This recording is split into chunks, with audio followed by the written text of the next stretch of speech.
Boom! Hello and welcome to the Executive Protection Lifestyle Podcast with your host, Byron Rodgers. This podcast is dedicated to the executive protection practitioner, the private security professional. In this podcast, we're going to talk about the mental, emotional, psychological, physiological fitness that goes into being an efficient and effective executive protection agent. Whether you're in law enforcement, whether you're a mom that's looking at how to protect her children, or a father that's focused on how to protect his family, I believe this podcast has something for all of you. We might even get into some tales from the crypts of true Hollywood stories from time to time.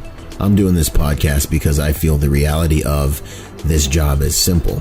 If you really want to be good at executive protection, it's more than just a job. It really is a lifestyle. And those of you who've been in the game for any serious amount of time, you already know what I'm saying is true. So if that sounds interesting to you, enjoy the show. Out.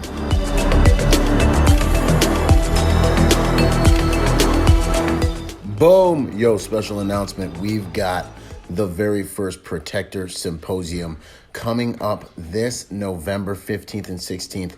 Check the website, Byron Rodgers Motivation, for more information about it. You can purchase tickets there. It's going to be amazing. We've got Ed Calderon and Yosef Badu coming on to teach us some hardcore soft skills. Check it out. Get involved. I guarantee you won't be disappointed. We're going to have a great time leveling up as Protector.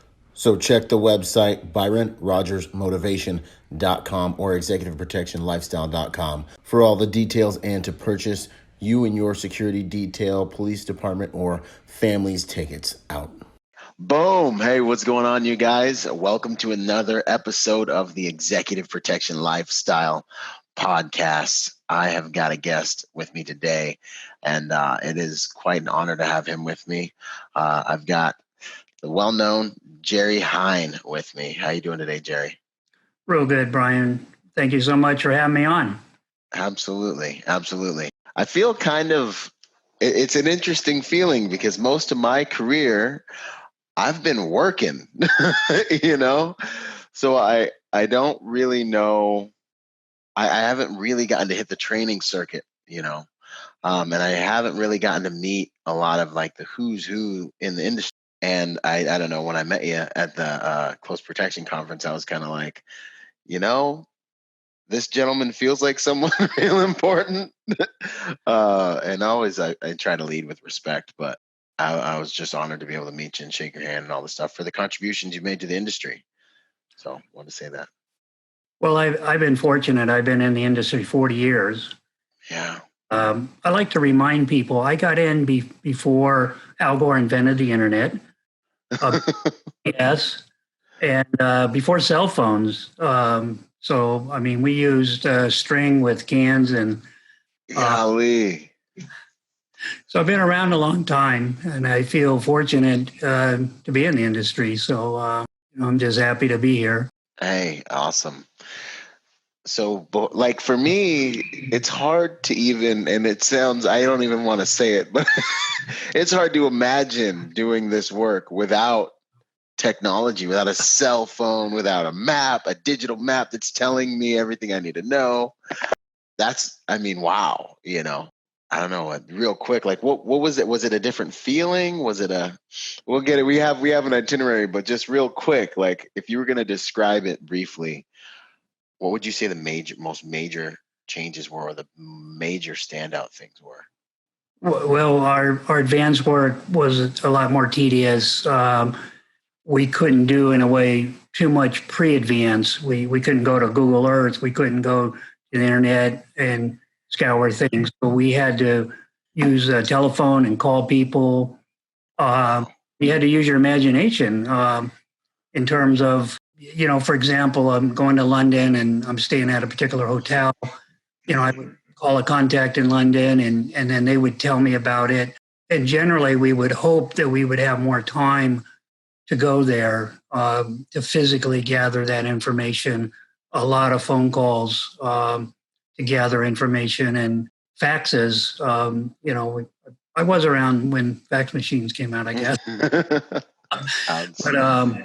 it was a lot more. But that's the way life was at that time. So you didn't, looking back, it sounds like, or we would think, how could we have done it then?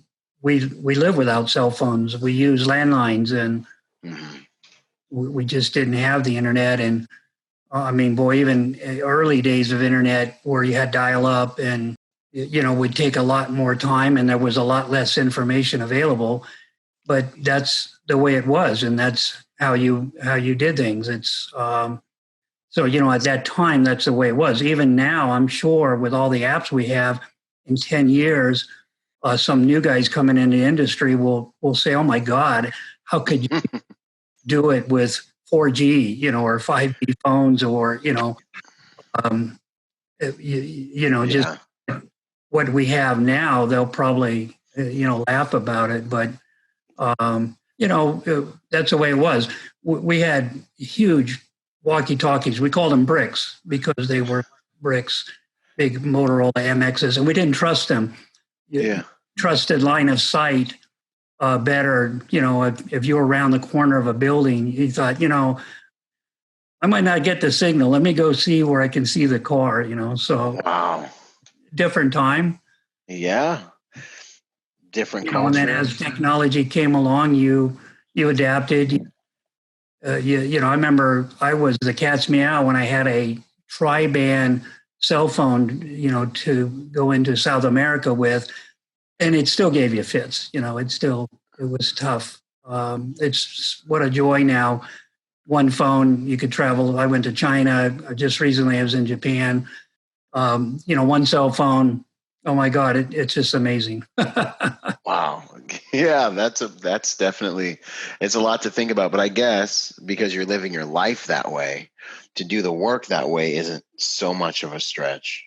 And it's interesting that you've been around long enough to see those changes. So you won't be shocked when there's some other young buck in another decade or so that's yelling, amazed at us because our cell phones are dial up to him, right? It's it's that's interesting, man. That I guess it's just it's probably the same type of improvise, overcome, and adapt type of mentality, just during a different period of time, I guess. And we just don't know how good we have it, probably. Sure. I mean, boy, has it become easier with technology. Yeah. Internet, cell phones, my pre-advances, collecting information, Google Earth, it's just amazing. Now thinking back, or without that, it would be, tough, but you didn't have it. You didn't know you didn't have it. Yeah, you didn't know any better. But always says, we don't know what we don't know. Exactly. Okay. That's awesome. Who would you say you are at your core, sir? Well, I introduced myself as a C- high school graduate, former hippie ski bum. Yeah. That, and I introduce myself that way now. So I'm a laid back guy. I'm easygoing. I try to avoid stress. So I'm just a relaxed, easygoing person.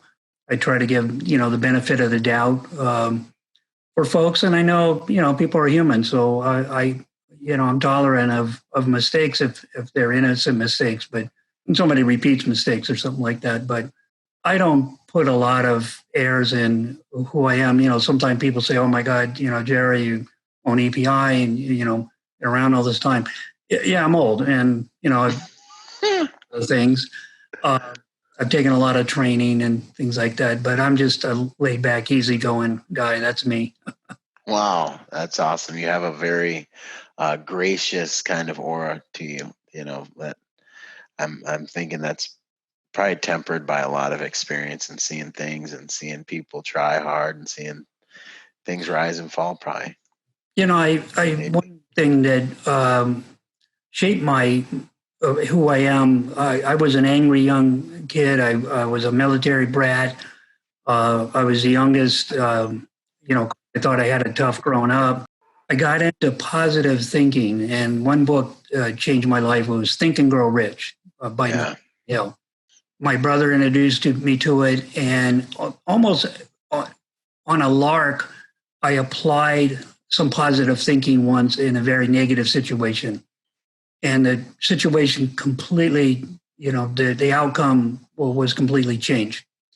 And I'm like, wow, this is pretty cool. And so I really got into it. And I believe that's helped me tremendously, positive thinking. I always try to think positive in any given situation. And I think as a protector in high stress situations and with, affluent people and powerful businessmen and religious leaders and, the people we protect, you have to be positive. You have to find positive solutions. You have to, if you get negative about anything, it'll just suck you down. So that's yes, it will. I tell people I'm easygoing. I can be in a really high stress environment, and people look at me and say, "Jerry, how can you be so relaxed?" And my answer is, I choose to be relaxed. I choose. It's so good. It's beautiful. That's something that I agree with you wholeheartedly, and I've tried. It can be difficult to communicate because it's just as simple as a decision. And a lot of things that are just as simple as a decision, people feel like, well, how do you really just have to make this decision, and that's just as, it's like wisdom is simple but difficult, kind of. I'm so happy to hear you say that, because that's one of my, you're responsible for your emotions, and the best guys to work with are the ones that, when Murphy pops out of the trunk with an ice pick and a baseball bat, and he's like ruining everything that you tried to do, for the client, the guys that are like, okay, prioritize, execute, and let's have a good time doing this. And let's just, if it's circus time, let's do the circus thing. Those guys are the best guys to work with, and for the client too, I feel. I was teaching a class in Puerto Rico, and I talked about Murphy, and see, I don't know that they know who Murphy is. So I kind of explained a circumstance where you prepare, everything's perfect, and then somebody comes along and they were kind of like, oh, okay. So we went out to do a practical exercise. It's all perfect setup, and then a box truck came in right where we were training. So I pointed and I said, Murphy, and they said, Murphy's a truck driver. Today, Murphy's a truck driver. Man. But they got the idea, and I people too, you know what? Invite Murphy because he's coming. Yeah. Him being there, know he's going to show up. And contingency plan for Murphy. Don't be baffled because Murphy, reared his ugly head. Murphy's coming. Throw a wrench in your works. So you invite him, you expect him. And then if he doesn't show up, you look around and say, where was Murphy? Yeah. Yeah. It's a good day. It's a lucky day. You expect it. No, I completely agree with you. How did you get into executive protection? How did that happen? That's part of I think, the ski bum thing. I tell people in order to support my skiing habit as a ski bum, I got into construction, found my way out to New York, and I ended up managing an estate, and the estate had a prominent individual. So being on the estate when the principal had a lot of notable people would come, heads of state, former heads of state, former presidents. When these people would come, the security staff would ask me to suit up, kind of join them, and being the estate manager, you have the keys to the kingdom. So I knew all the buildings, and I would go and check out the pool rooms and help do the sweeps. And then typically I doubled up on post. And then from that project, I ended up managing a high-rise building in Midtown Manhattan. And that building had high security, and security came under me. So when notable people came, I would often jump in. And at a certain point in time, I realized, I like security. And so I went from property management into building or security management. So first I got into management. I wasn't doing executive protection, but I supported executive protection teams, coming in and around the building. And And then also at a certain point, they asked me, hey, we're having a conference, and would you head up the security for the conference? And so then I started overseeing that. And then a spot opened up on one of the details. And so I went out and, I jumped on a detail, and I got a little bit of training. I went to the International Chiefs of Police, a 40-hour course. And I was a member of the International Chiefs of Police to do law enforcement liaison as part of my security management role. And then through those contacts, I was able to go through their program. And then eventually, I got into, I made my way to EPI. But that's kind of my transition. Went from construction management into property management into security management. And then, I got into EP, and then I started my own company. So it's been a long ride. Wow. So law enforcement, military? Military brat. I had a mission, and I grew up in military bases, and my father is a colonel in the Air Force. And I had rheumatic fever when I was 7. And as I was growing up, they said, you'll probably be 4F, because I was in the Vietnam War time. Yeah. And so I just waited for the draft, and I had a very high draft number. I thought, oh, wow, look at that. It worked out. I didn't have to go do Well, that's why I became a hippie ski bum. I didn't know what to do with myself. Thought about joining a few times. I was patriotic, military family, so that wasn't a problem. And then I found myself in New York, got involved in security, and almost everybody in security in New York came out of law enforcement. And I thought, geez, I guess I have to do a stint in law enforcement.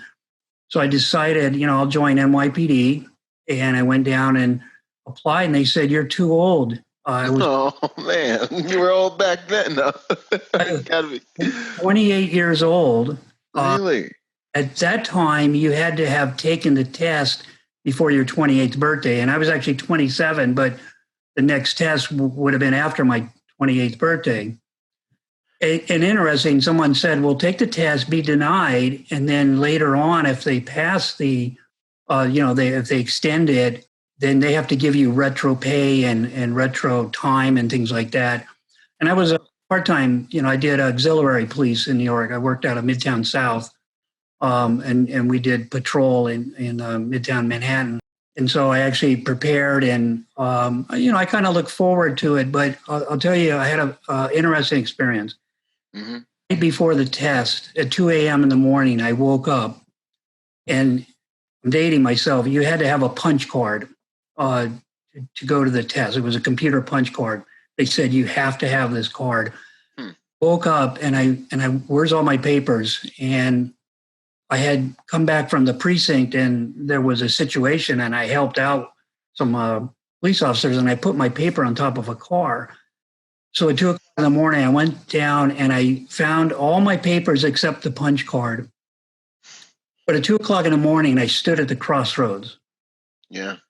And I looked in the future, and I said, my plan was I'm going to go in NYPD 5 years, take the sergeant's exam, and then leave, become a sergeant, and then transition out and go into private. And so the law enforcement was always to support, private. And that was my goal. And I stood at the crossroads at 2 o'clock in the morning on a street in Manhattan. And I said, if I go this path, is that the path I want to go? And if I go this path, I'm probably going to stay on that path. I get into things. I invest myself. And I thought, what, if I go down this path, I'll become the sergeant. Next thing you know, lieutenant, captain, and I thought, is that what I want to do? I thought, I really want to do private security. So I made a decision. I didn't take the test. And funny thing was, when they did pass the law and extend the age, I would have had 7 years back pay. Ooh. I would have been able to take the sergeant's exam right out of the academy, and because I would have already had time in. But you know what? I don't have any regrets. I look back, I laugh at it, and I think, you know what? This was my path. I chose the path to do private security. I I've been doing this now 40 years. I really made the transition in 1970s. In 77, I started getting involved in security, but 79, I made a decision. This is my path. So in 40 years, and I've owned my own company now 30 years. And also, I was able to take over ownership of EPI in 2009. And I'm very passionate about that. So I have no regrets. I would have liked to have served in the military, I think, because it's an honorable thing. And being a military brat but it just wasn't in my cards. And the same thing, would have been nice to have a little bit of law enforcement, my background, but I'm happy. I'm happy with the path I chose. I'm happy with the outcome, and here I am talking to you. Yeah, no, that's beautiful. The reason I ask is because I get contacted a few times a week, and people are like, hey, do I need to have, I really want to get into the industry, but I don't know if I need to have military or law enforcement. Can I do it with military or law enforcement without? And I'm like, absolutely. So I'm trying to, on the podcast, like, there's so many people, the guy that got me in, a bunch of our guests, yourself. And I'm like, ladies and gentlemen, really, you just kind of have to have a heart to be willing and be able-bodied enough, have the right heart and mind, and be able to, learn some techniques, some tactics, some social dynamics, and do the job. Just get out there the same way you'd enter the military or law enforcement, No, I meet young people now, and I said, oh my God, what it would be like to be young getting into this industry. And for years, I've been telling people I'm a testimony to the fact that you don't have to do law enforcement or military. Mm-hmm. Absolutely honorable professions. Absolutely. I admire people that provide, serve the country in the military, and also did law enforcement. And law enforcement nowadays is incredibly tough. Oh my God! That's a service. That's a serious service to go into law enforcement. But no, I meet a lot of young people, and I'm like, oh my God, where you can go. And I just trained in Puerto Rico. We had a program, and one of our graduates, an instructor, he had two sons. One was, I think, is 21, the other's 20. And, they went through the training, and I said, oh my God, you are so fortunate to get in at such a young age. There have been times where I've had celebrities that are young. I had some twins that when I first began providing service for them, they were 15. Mm-hmm. And it was tough. It was not easy to have, say, retired cops or people originally they called me grandpa, and I got them to change that to uncle. Can it be uncle? Can it just be and uncle? This is like 15 years ago, okay? So I was, I was a lot younger. Yeah. To them, and I had to look for young, trendy people. Mm-hmm. So I wasn't looking for retired cops. I wasn't looking for, so I had to be real mindful. And, I took care of them until they were 19, and then transitioned to, they went in-house and things like that. But I was happy because I had a cancellation letter on my desk that I was ready to sign anytime, Yeah. But even now, I took care of a private family. They just did a trip to the Mediterranean, and mm-hmm. Be mindful. I the age of people, coming in. That's why I'm excited when I meet young people and that are looking to do this. And I'm like, wow, you have incredible opportunity in front of you. And they often still ask, do I need military? Do I need law enforcement? So that's a plus. But no, this is what you want to do, then do it. So. Exactly. I agree 100%. EPI, can you talk a little bit about that? Just let everyone know what it is and, get the word out a little bit. Not that it needs Executive Protection Institute was founded by Dr. Richard W. Kobetz in 1978. He was a Chicago police officer, and eventually he worked for Mayor Daley on the mayor's protective detail. He was requested, I believe, to go to the International Association of Chiefs of Police to assist with training, developing training programs. So he took a leave from Chicago, went to the IACP, and now this is in, I think, the late 60s, early 70s. And one program that he worked on that really impacted him was providing protective services for diplomats, dignitaries.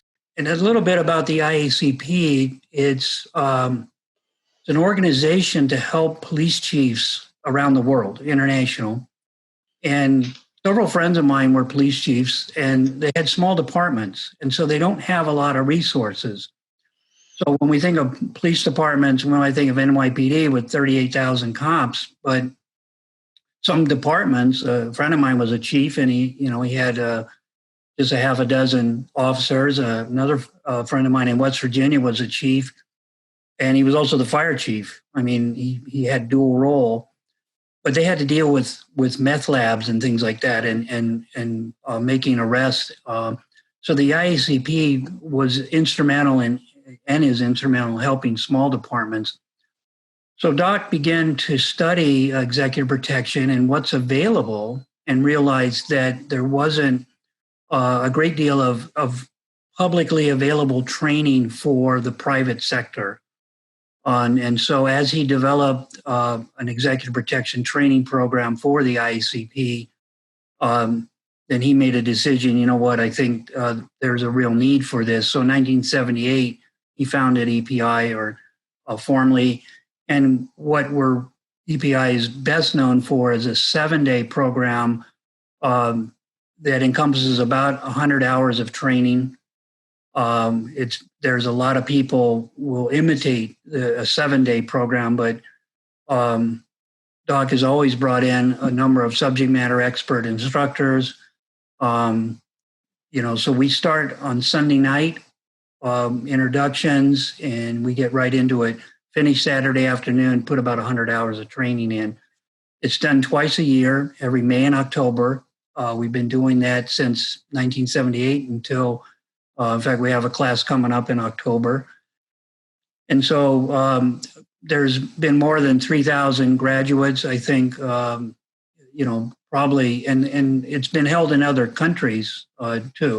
So and I went through in 1996 and was kind of raptured by it. And a short story is that when I went in, I'd already worked in several countries. I mean, I was like, been there, done that. I worked in Bangkok and, London and Paris. And so I went in thinking, I know everything about executive protection.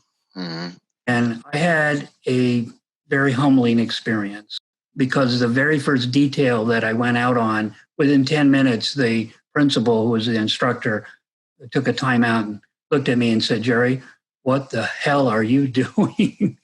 Oh boy, here we go. The detail just started falling apart. And I was very humbled. So after I graduated, and I always tell people that's a clue, I went to Doc Kobetz and I said, "Doc, I want to be a part of this."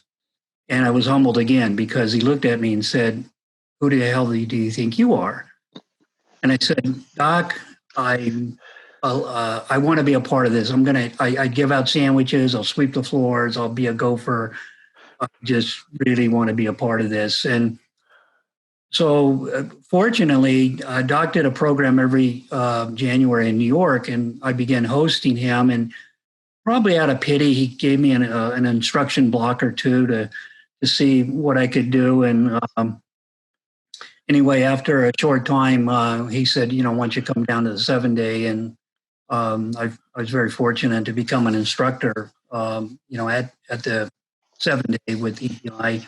And then, interesting enough, in 2009, he said, "Jerry, I'm getting old, and can you take over the school?" And I said, "Wow, it'd be a privilege." And so I was able to take over the ownership of the school, and this is my 10th year of operating EPI now. So. And what was important to me was I felt Doc had created a legacy. I said, "Doc, I want to continue your legacy." he might have found, say, a corporation that might buy the school, but if if it didn't work out, they just shelve it or shut it down. Yeah. Not really care. We have an alumni association we call the Nine Lives Associates, NLA members, and we wear the black cat pin. So a lot of time we say we're black cats or NLA members, and we're really proud of that. To be a fraternity of graduates of 70. And if the school closes, what's going to happen to the NLA? And I really felt like I wanted to keep that going, keep his legacy. And when people come through the program, they often have somewhat of a life-changing experience. It really touches them. It really impacts their life. We had a director of EP for a major insurance company up in Connecticut, and he would send people, and they would come back and say, "Oh my God, the training was unbelievable." And he was like, "Oh my God, it's training. Oh my God." He came himself, and on the last day, he got up in front of the class, and with tears, he said, I didn't know about this, and I questioned it, and I came through, and oh my God, it impacted him. And we put a lot of energy into it, a lot of heart. There's a philosophy at EPI. We probably emphasize a little more of the soft skills and what we say, facilitating the needs of the client, bringing the added value. If you're only there in case something happens, you're like a spare tire in a trunk. Like, oh, hey, we got a spare tire if we have a flat. That's what Jerry's for. If something happens, hopefully there's air tire, and hopefully you can change it. So you got to bring added value. You have to do more, and so that we have a philosophy about that, and also how we carry ourselves in front of clients. And it's not about us. We're really the gray men in the shadows, and so it's a little bit about EPI. Yeah, that is awesome. I love like the depth that I feel like it's like not just like there seems like there's like it almost sounds like you explain it like it's like a martial art, like there's like a whole paradigm and there's like a culture around it. Like I'm sitting here and I'm like, really? I've been doing some reviews on some trainings. I love to make it out there to hang with y'all at some point. That's I'd love to have you. Awesome. Thank you. October. I'll send you the dates. Yeah, right. That's my birthday month too. I might be able to get away with some things. That's outstanding. I have heard that around the industry about the training, and that it was just a lot more than just training, and that it was like almost like an emotional kind of spiritual experience. And I was like, I did the same thing my buddy did. I was like, time out, bro. Really? And he was like, yeah, man. Like, yeah, that's interesting. That's awesome. A lot of emphasis on the art of avoidance. All your advanced work, all your pre-planning is not to have any difficulty, not to have any trouble, so, I mean, that's the total emphasis. And, within martial arts, most true martial artists, for example, don't want to fight. And, right. And we apply a lot of Sun Tzu, a battle not fought is a battle. So we don't want to have to fight the fights. We want to avoid the fights, and we want to prepare the best that we can that nothing goes wrong. It's flawless. So that's, and also understanding risk management. What is risk? Vulnerabilities. How do you manage risk? Like that, and just how you can facilitate, greater value to the client. There is that absolute possibility that we may have to use defensive tactics or firearms. We do have additional programs to our 7-day. We have a defensive tactics program we call ET for EP, and protection response tactics. So it's tactics in response to, we're not the aggressor. If somebody, a fan or something comes running up, you have to respond to that. Our instructor, Alan Baker, has 19 black belts. When we met him, Jeez, golly. His whole life from an early age was martial arts. And sensei. He's the Sifu, and he came to us and we explained to him that we were borrowing different things, police tactics, military combatives, things like that. Especially when I took over, and we said we'd like to design a new system. And he took a look at all the different arts, and he asked a lot of questions to practitioners.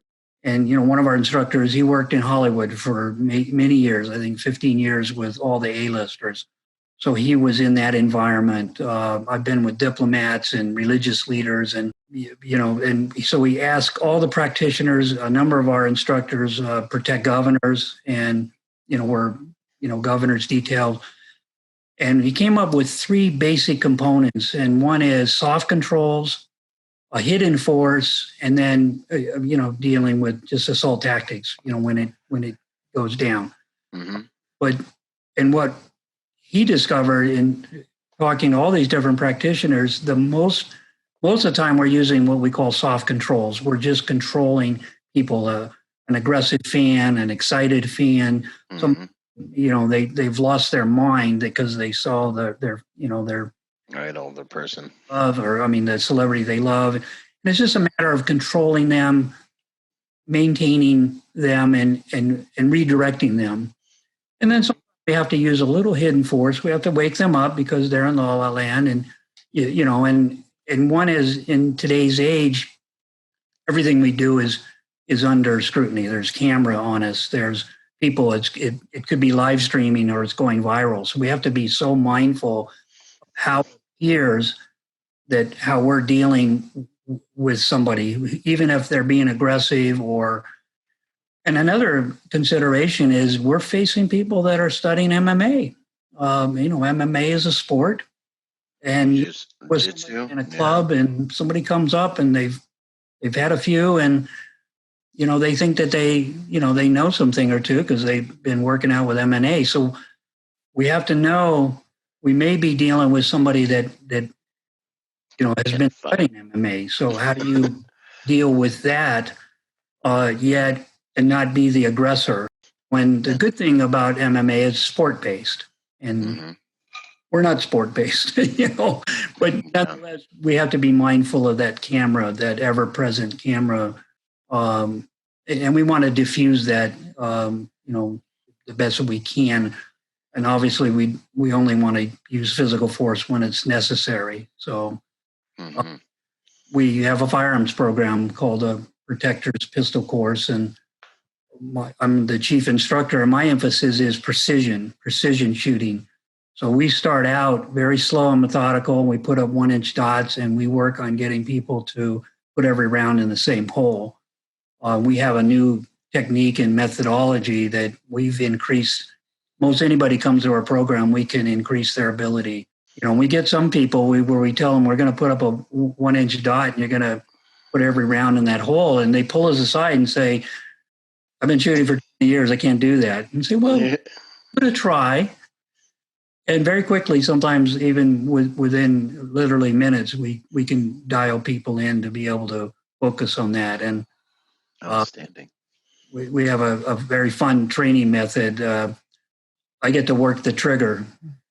People call me the Triggermeister. The Triggermeister. So I'll have them hold the firearm and line the sights, and then I work the trigger, and that's very telling. Yeah, the gun works. It's trigger work. What would you say? Why do you do what you do? Well, you kind of explained why you. Well, it's a passion, and I believe this is a very honorable profession.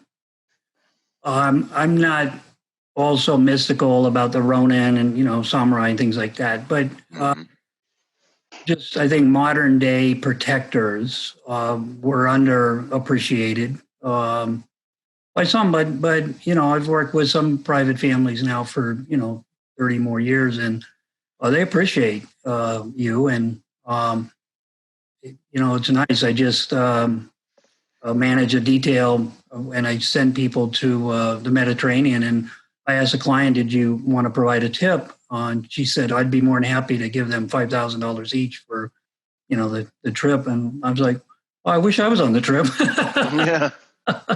But that's and very grateful to be, provide that quality of service. So, I'm passionate. And when I took over EPI, that was especially satisfying for me.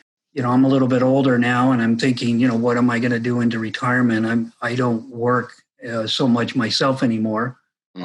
Still have some clients that ask me, and we just did a big event where we had quite a number of celebrity performers and things like that. And I went, but I felt like a bump on a log. My staff knows everything, and I'm like, I'm just here to help out. Does somebody need relief?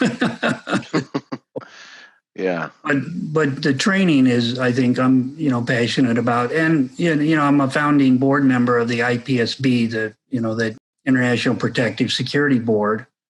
And so I'm passionate about that too. I think that, we have an annual conference, and this is our 4th year. And the IPSB came from something I created called EPIC, the Executive Protection International Conference, which was an extension of our alumni conference that EPI had for its alums.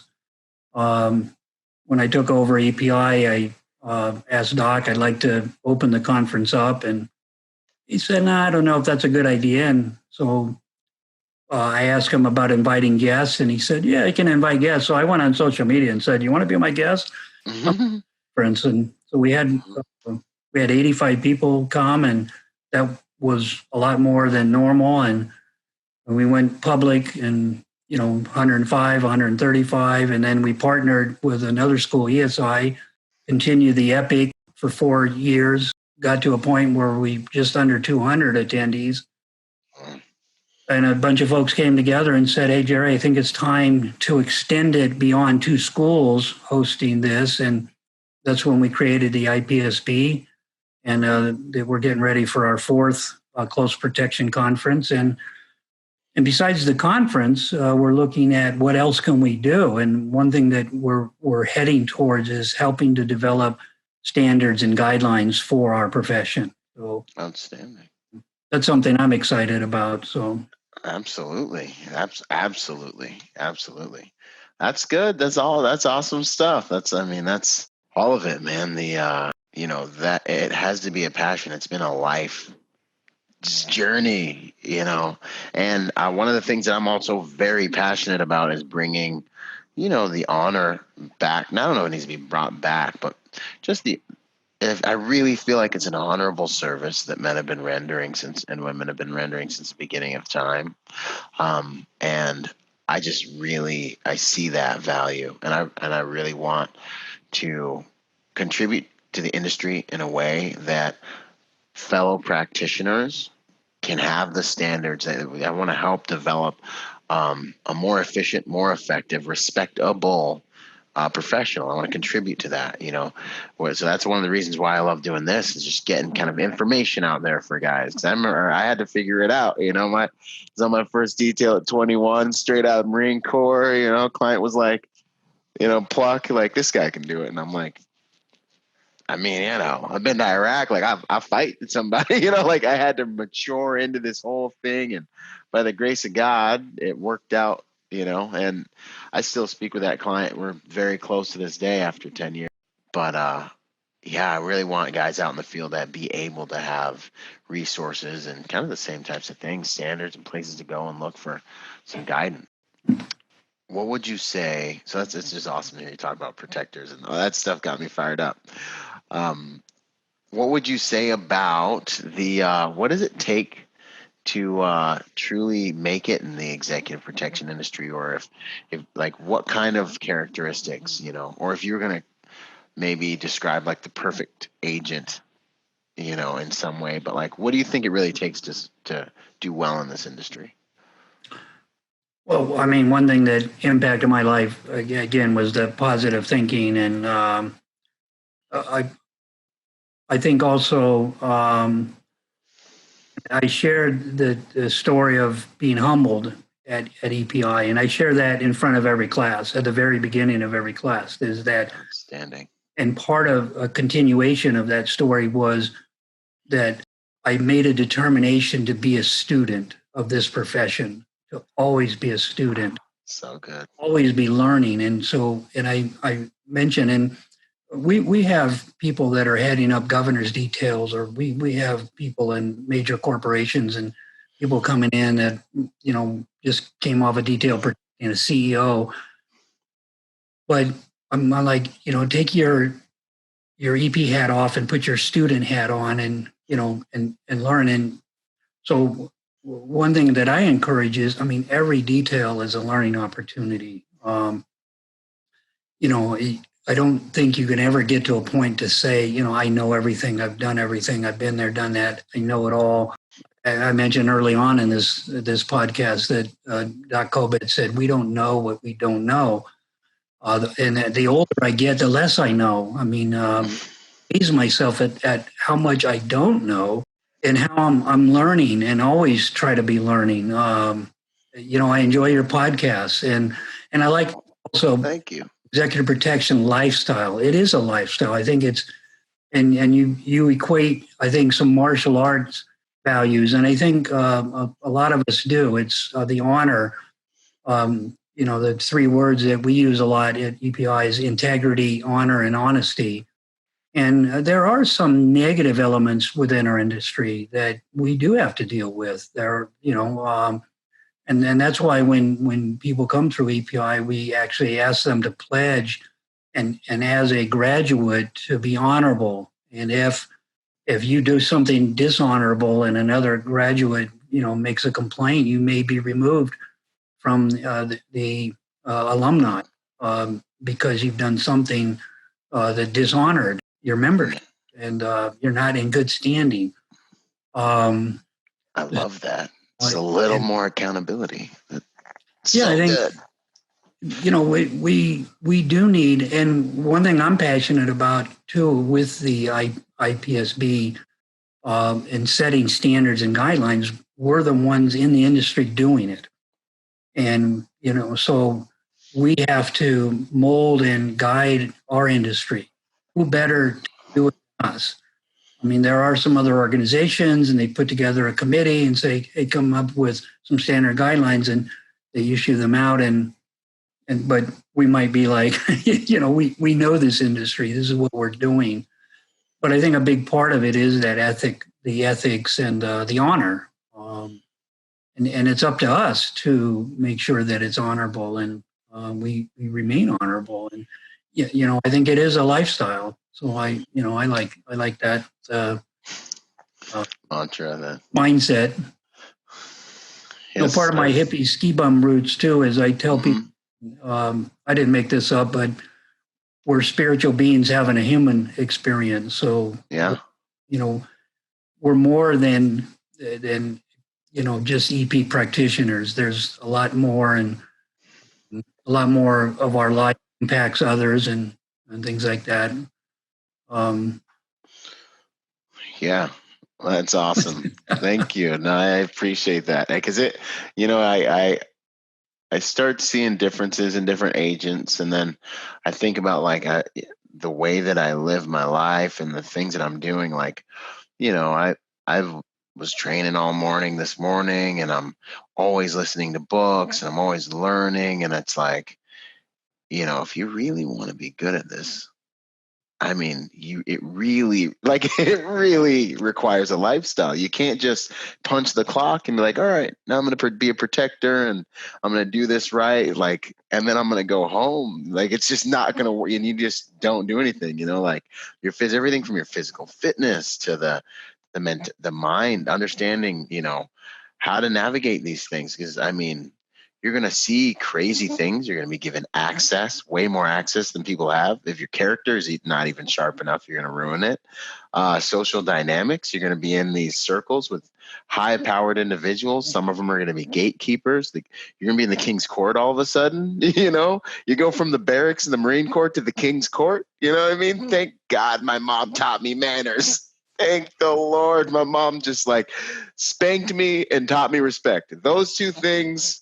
You raise your kids how you want, ladies and gentlemen, but those two things, they they really got me here in a lot of ways, and the grace of God. But there's so many things that have to be right for you to survive, the game.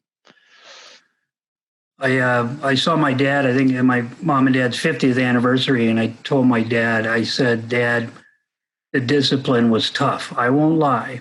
I mean, I was raised by the Colonel, and there was a movie called Santini, and I thought the only thing about that movie was that he actually played with his kids. I think we were afraid to be around my dad, but I told him, Dad, that the discipline was tough, but it helped me in life. And he said, son, I tried. And his parents were even more strict. And about 3 days later, my dad passed. But I felt really privileged to tell my dad that the discipline was tough, but it helped me. And I can see that it's helped me. And, I got a 21-year-old son and a 32-year-old daughter. And they're both great kids. But sometimes I think I wish I would have disciplined my son a little more. But I think, we're fortunate to be in this industry, and we have to be mindful of that lifestyle. One thing that I warn people getting into this industry, it can be a high. You can get high on it. It's like a drug.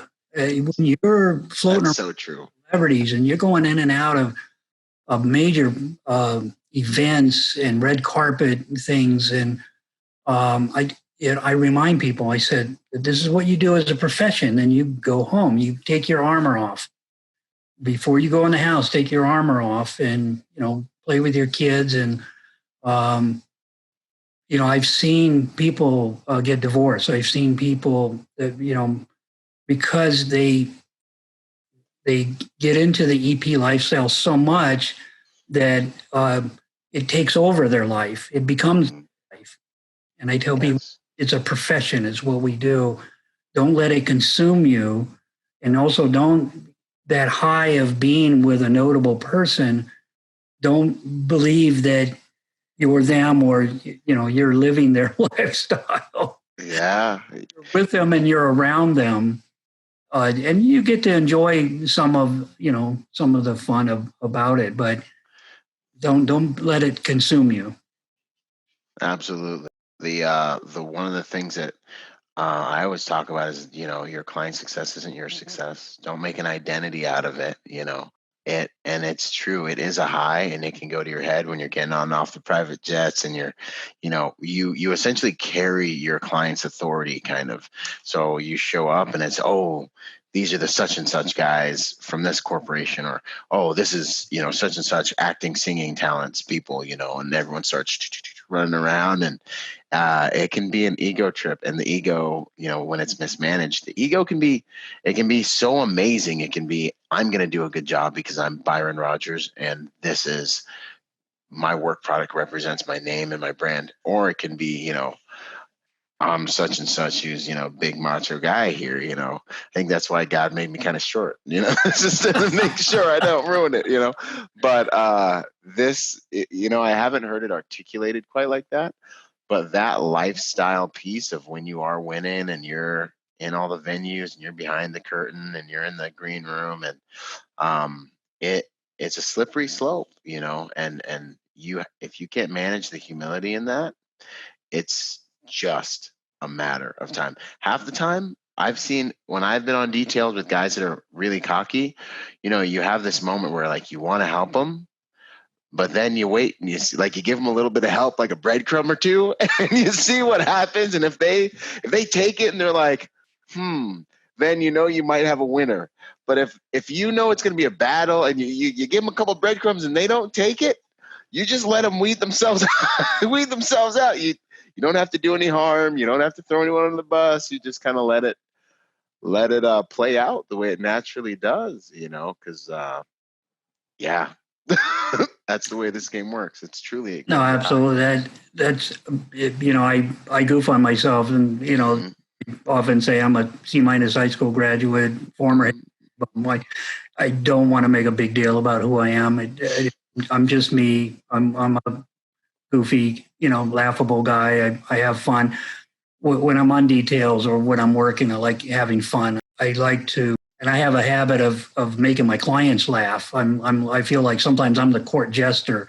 Mm-hmm. I try to develop rapport where I can crack my clients up. And, with some clients, I'm, like they're up there, I'm down here, I'm doing my thing. But, among the team, I like to cut up and I like to be casual. And I don't like to put a lot of airs about, look at me, I'm with so-and-so. I did have an experience early on where I was with somebody pretty notable, and that detail ended, and I just literally fell on my face. And I realized I was putting all my value with that other person, and I need to put value with who I am. And then, I built up another notable client, and then when that detail ended, there was no movement. I just went on to the next detail, and I felt like, wow, I didn't crash and burn because, I wasn't holding on to them. And and I think that's important too. You mentioned ego. There is a healthy ego and a healthy part of ego. Like you said, job, striving to be the best and things like that. That's healthy. When we do training at EPI, the first day we open the back door and we say, put your ego in the hall. It'll be there when you're done with the class. You can pick it up when you leave. Mm-hmm. That's awesome. Yeah, I'm glad you said that because it's something that especially when you have someone who's new to the industry, that little pitfall is extremely contagious. It's just dangerous, attractive, it's seductive. You got a guy who was special forces, da da da da da. Now he's doing this executive protection. It's interesting. It's not nothing compared to what he's been doing, and he comes in and he's the man. Or you're retired, whatever. You're a made man in another industry, and you come in and man, it's just and it's seductive. So that's a good one. I'm glad you mentioned that one. A lot of guys can create an identity out of their time with their client, and it's never, I don't think, a good idea to create an identity from anything that's outside of you. It's just you and your God, and those are only two things you're gonna have. You came here naked, you leaving naked. You're not on the will. That's good stuff. What would you say protection is really all about? If you're going to say executive protection, what is it really all about? Well, keeping a client safe and also trouble-free so that they can focus on what they do. So, and the hope is that they don't have to think about what you do. And that's one thing I often tell other folks doing this too, is your client is not going to notice how hard you work or all your planning, the preparation, your advanced work. And guess what? They don't need to know about that. That's not what they need to know about. They shouldn't. Yeah. Everything is flawless. And I love doing advanced work, and I've done advances in 60 countries and on world tours, and I've traveled all over with clients. Sometimes I'm on the jet with them, but most often I love preparing, and I love going and preparing, and then meeting them, and everything is flawless. Now, sometimes behind the scenes there are some snafus and things. It's really nice when they don't know about it. Absolutely. Contingency, redundancy. Keys are locked in a car. You bring up another car, and they don't happen to know that there were some snafus. But just really attending them so that they feel comfortable and that they don't have to worry about their safety. I think that's what I believe. The greatest value is, and being a trusted advisor. You're with them, you're privy to their conversations, maintaining confidentiality too. I think that when I see a Bodyguard Tells All book, I want to find that person. I'm not a violent man, but I'd like to educate that person about how he dishonored the industry. I think because absolutely, that's just uncalled for. So I think trusted. having their confidence and keeping them safe and productive. For me, that's what it's about.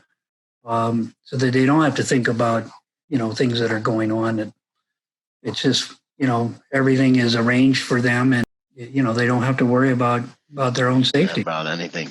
Yeah, I feel like there's a feeling when things are working and you see your client and they have like a confidence about them that you're moving with them, that you have them, and it's like when you can see that they really aren't worried about anything and they're either just like completely having a good time with themselves and their family, and not even thinking about it, and you're just driving or you're doing whatever you're doing, it's like dopamine release for me, like, and or they're going to their meeting, they're doing whatever, but they have like a confidence in you because everything's just smooth, and it's when that I like, as you were describing it, that's kind of what I was thinking about, when you see them going from car to car, and maybe you're the ghost in the machine, you set everything up and the plan's going well, and you see them just kind of gliding through life and they're not even thinking about any of it. It's probably one of them for me, as you were describing, that's probably one of the most rewarding things, Oh, very rewarding, very rewarding. The trusted advisor thing, it's just, there's an honor to what we do. It just, for me, a lot of what you were saying comes back to that honor, like knowing when to be paying attention, knowing when to make it obvious that you're not listening, like certain conversations that are happening in the car. I one of my favorite things to do with clients is, if they do end up in a high friction conversation or something like that, and they kind of like look over to you a little bit afterwards, being able to just let them know that, like, it's not any of my business. I'm not paying attention to anything. Hey, me and you are still just me and you, and I'm just still driving and doing what I was here to do. Don't mind me. And honoring that and protecting those things. It's a lot of that, I feel like, does come back to honor. That's good stuff. What would you say really causes people to fail in this industry? I've seen some incredibly talented EP agents fail. And there's three things that I often bring up: being properly dressed, on time, with the right attitude. Those three things, I think, have caused too many people to fail. For me, being on time is early. My own preference is an hour. Whatever the start time is, I'm there an hour. I give myself an hour. And that's one thing. I'm with you on that hour, that golden hour. I love it. And, that's one thing I also complimented my dad. I said that, we called it hurry up and wait. I mean, my dad, if you're to be somewhere at 7:00, that at 7:00, you're knocking on the door, and that preparation is important. Right attitude, where are you and what's going on? One thing I talk about is there's vertical lines and horizontal lines. So being attuned to the principal and what mood is he in. If he's quiet, sedate, then you have to be quiet and sedate. If he can be jovial or laughing, and you don't want to be stiff, because then you're not complimenting. Another thing is, if, let's just say I get in the car and the principal, I call him Mr. Smith, he says, Jerry, call me Joe. Okay, Joe, that's horizontal. And then he's allowed that within that environment. But as soon as somebody else gets in the car, it's Mr. Smith. And then also, as soon as he gives a directive, yes, sir. It's not, yes, Joe, or okay, Joe, I'll take care of that. It's, if he says, Jerry, how's your son? Last time I spoke to you, he was a little under the weather. Thank you, Joe. Yeah, he's good now, and he's going to school and everything's fine. Casual, horizontal. But then it's like, okay, after you let me off, or I want you to do this, do that. Yes, sir. So a proper attention to detail, proper attendance to the client, and making sure you're in line with him. He sets the mood in the car. He sets the tone. I call it proper alignment. You have to be properly aligned. So sometimes some agents are good, but if they're cracking up and he's serious, they're out of alignment. So I think, again, I've seen some really good, EP agents or EP practitioners where a client will call me and saying, Jerry, I like them, but I don't want them. And I have to find somebody else. The practitioner then comes to me, Jerry, what did I do? And I'm like, you're out of a line. It's too much about you. You have to be about them. You have to sacrifice yourself. It's not about you, it's about them. And so I think that just, understanding that internal alignment and where your center is, you have to put your ego aside for that because it's all about them. Elijah talked about that, you stroking their ego, the client's ego. You have to recognize that you're there because of them. If they weren't who they were, then you wouldn't be there. Attending to them, and you have to make sure that that's where your alignment is. They're not aligning with you. And they may follow you sometimes, and Jerry, where are we going? Follow me. But you're really, follow me, sir. You're in alignment with them as you lead them. And it's you have to make sure that you keep that alignment centered on them. So that's, I think, important. Yeah, I think that is some of the best news. I mean, best advice. I think that a guy can be a great agent. He can be a fantastic tactician. He can be good at the soft skills, the hard skills.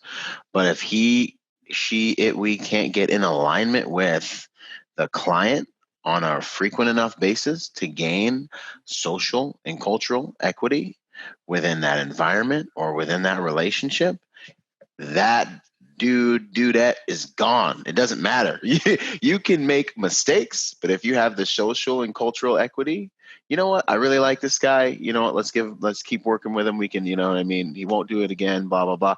You'll survive. You can be all right. And if you have that equity with your team and the client, your employer, you'll be okay, But it's that alignment piece. I was working with a religious figure at one point, and it was we would always say you have to know when he's the man or when he's the man of God, and you have to be able to flow with these different hats. And if you were treating him like the man when he was man of God hat, you're gonna get axed. Or if your client wants to be act like you're back in the locker room for a few minutes. You make these little sacrifices of yourself.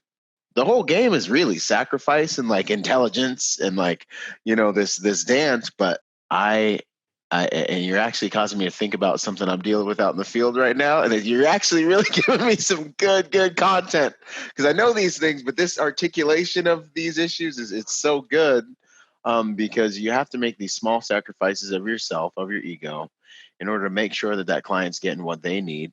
Because at the end of the day, right, wrong, indifferent, whatever, what it comes down to is this human needs to want to spend time with you because they're going to spend time with you. One of my clients, I was with him more than any other person on the planet for 5+ years, you have to create an environment where it's not all about protection all the time, but it's that alignment, that rapport, and those things have to be created, I feel. I grew up under the colonel, so old school, speak when spoken to. Yeah. Say not as you're told, or I mean, just, kind of old school. And I had to get out of that and develop rapport. And there's new school and old school. And I think you need a balance between the two. There is a time you have to, one of my clients, I used to like to get a little FaceTime with them. So I would just, when my primary guy was with the family, I would sometimes pick up the husband who was the main principal, major exec for a major bank in New York. And I would pick him up and I would see, sometimes he's on his phone, so I'm not communicating with him, speak when spoken to. Mm-hmm. And I, put his phone down and I thought to myself, should I chat with him? And I waited a while and then about 10 minutes before we got to his place on Park Avenue, I asked him just like, how was your trip? And we ended up for 45 minutes, we're sitting in front of his, Park Avenue home, chatting with me. And I thought, and a couple of times I'd say, sir, I don't want to hold you up, get back to his house. But I knew when he went into the house, he had to deal with his wife. Mm-hmm. kids, and the wife, she was the master of the home, and I think he would go to that environment. But he was enjoying the conversation with me, and I realized, geez, I should have initiated that. But so there's that balance of relationship, new school, old school, developing, rapport that you can engage with the client in a casual manner. And I think as the owner of the company, I had a different relationship than the people working with him. I could be a little more casual with them, I think. But and I think developing that rapport where you can, because sometimes they need that too, and like be comfortable. Sometimes with some clients we talk about sports or we talk about things, and sometimes I know he's looking for that, that give and take. Now it's funny, in our industry there's a term called bodyguard. Now we look generally. I was just going to say, now this can swing too far to the other. Well, it's a dance. There is a value. One of my first assignments was with the oldest son of a very prominent individual. Mm-hmm. He was young and up and coming. And if I was too stiff around him, he would not have wanted me. So externally, I was his buddy.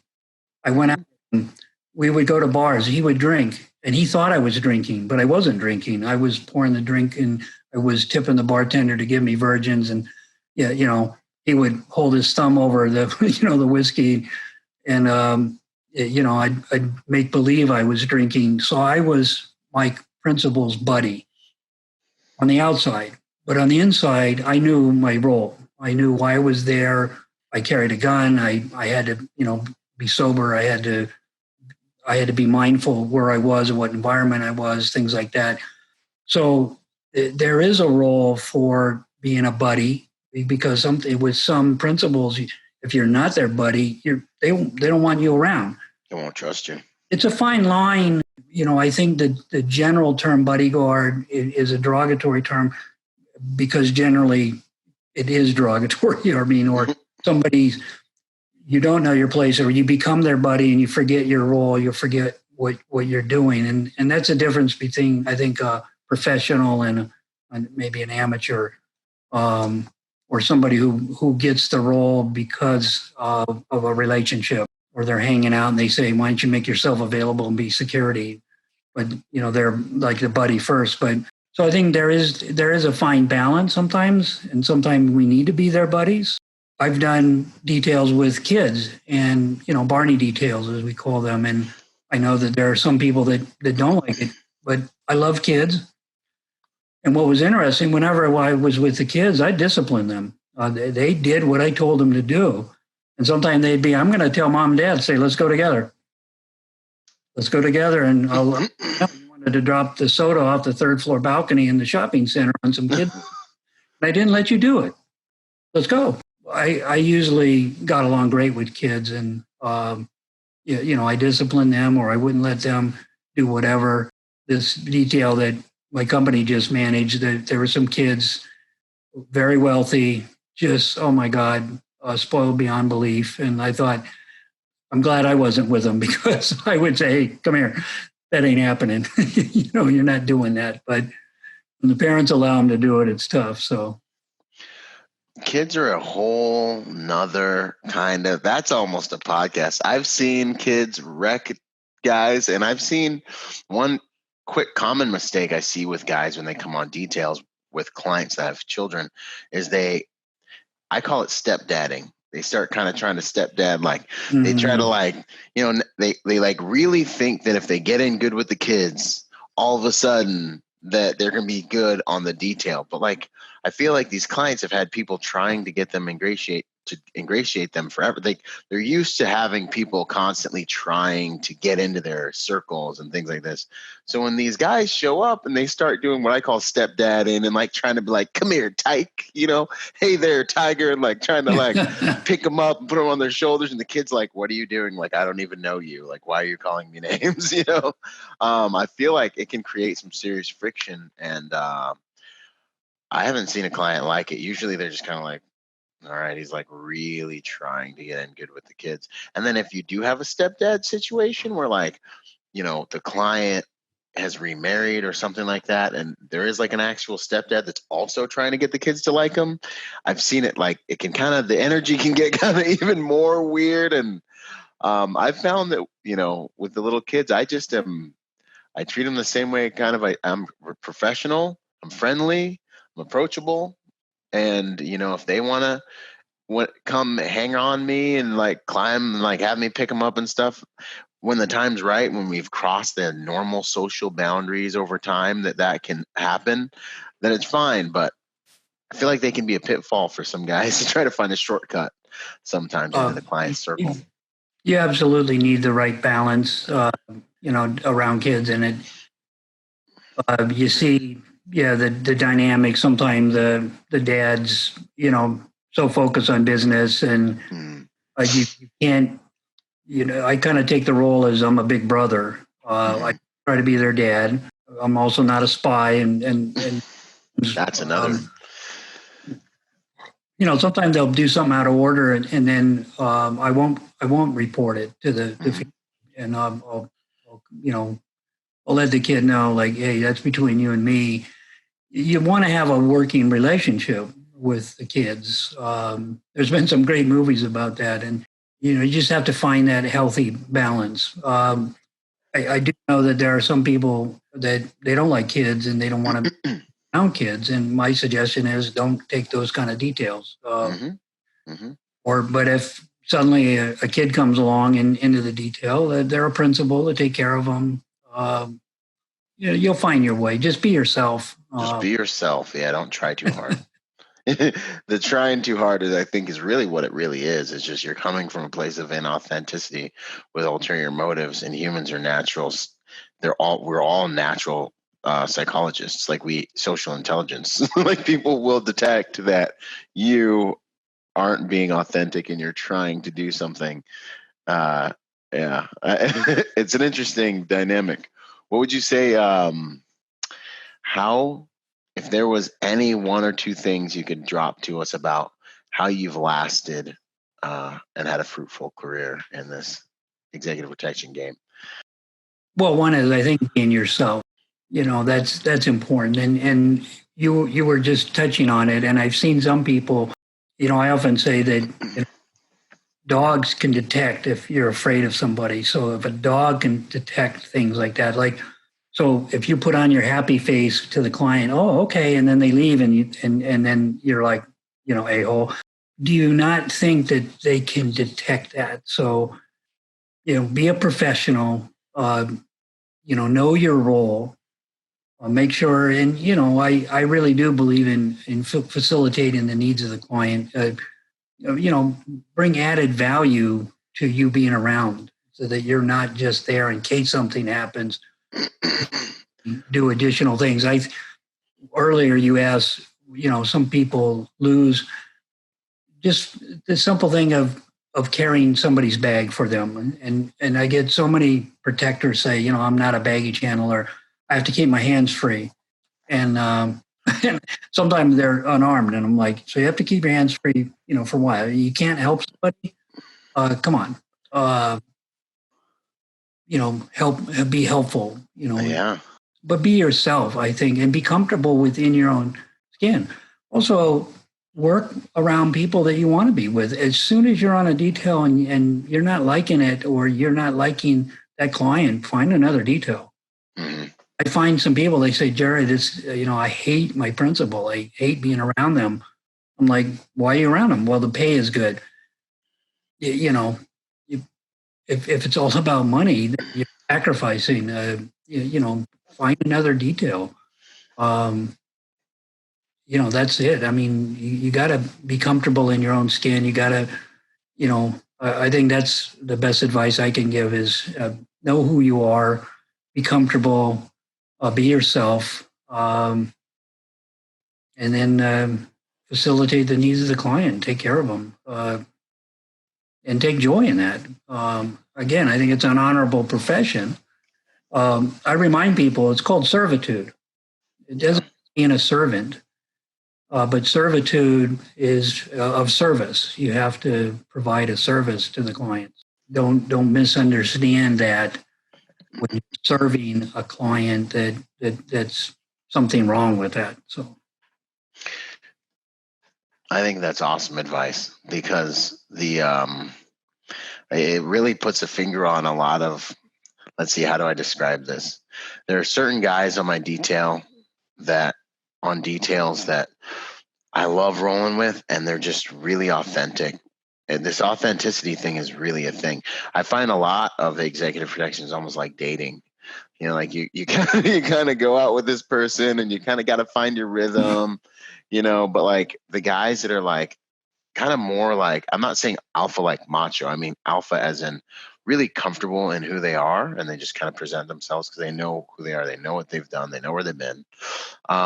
They just really do go farther. And like, even with the stepdadding behavior, the ones that are like, or the yes men that are just yes manning and doing things like this, you can create a relationship where it's your client. I notice clients don't really respect that. They don't respect that individual usually as much. And it comes from, I believe, a place of you're not being authentic, and humans detect that. And I think that's really good advice. It's so simple that I fear people won't really, really appreciate it for what it is, but I think that's really good advice. And then, do the things you love, and be on the details that you like and appreciate, because that's going to come out in your behavior, in your attitude. Show up on time. Was it early and with the right attitude? It really is going to show in your work. That's definitely some wisdom. I appreciate that. Absolutely. There's a company called eharmony.com, and you mentioned about dating, and I like to say we need epharmony.com. It's really matching EP professionals with clients. I see some people jump on a detail, and I'm like, that is not the right detail work. To do, and you're going to crash and burn. And now you think, oh, it's a resume builder, but if not good for you, and also you're not enjoying it, find another detail. You're going to burn out. It's the same thing and I encourage, if you're being interviewed for a detail, you have to interview back. You have to interview them. You have to make sure they're a good fit for you. It's not a one-way street. You are not at the mercy of the client. You're a professional. And so when you're interviewing for a position, you need to ask some questions. One other advice I think is important is your mental health. When you go out on extended details, and, sometimes you're working 18, 20-hour days, you have to know what your limit is. And if you're approaching your limit, you have to be able to say, time out, I need a break. I'm getting mentally exhausted. You're putting your client at risk. You're putting yourself at risk. One story I often share is, if my client bought a plane, the first time I advanced the plane, it was snowing sideways. And so I asked the pilot, I said, is it safe to fly? And he pointed to his ass and he said, Jerry, if it ain't safe, it don't go up. And I think, how many times do we as protection specialists allow ourselves to do things that aren't safe or go beyond our physical limits? Driving, when you're exhausted and you're driving a client and you're working, extended hours, if you're exhausted, that exhaustion has the same effect of being under the influence. It's even more dangerous, I feel like, because you'll just wake up while you're driving. I feel like sometimes sleepiness is terribly dangerous. And, the Princess Di, too. The Trevor Rees-Jones, and no critique against him, but he should have told the driver, slow down. You're going way too fast. You're going... And what was the threat there was paparazzi. You're trying to get away from paparazzi. It's like, slow down. And whenever I'm working with paparazzi, I tell the team, everything slows down. Because that's when things can go wrong. That's when... you run over somebody's foot, you'll hurt somebody, you're rushing, to get away. Slow down. you absolutely have to slow down because, that's when things can go wrong. I think also, our mental health and working exhausted, we have to know what our limits are. And I think there's no shame of telling the client, I need a day off. I need a break. I need some relief. I need somebody to come take my place. Seeing EP agents actually have mental breakdowns, and it's not pretty. And we have experienced in our industry a lot of people taking their own lives. It's not as well known because very often when they do, they passed or something happened.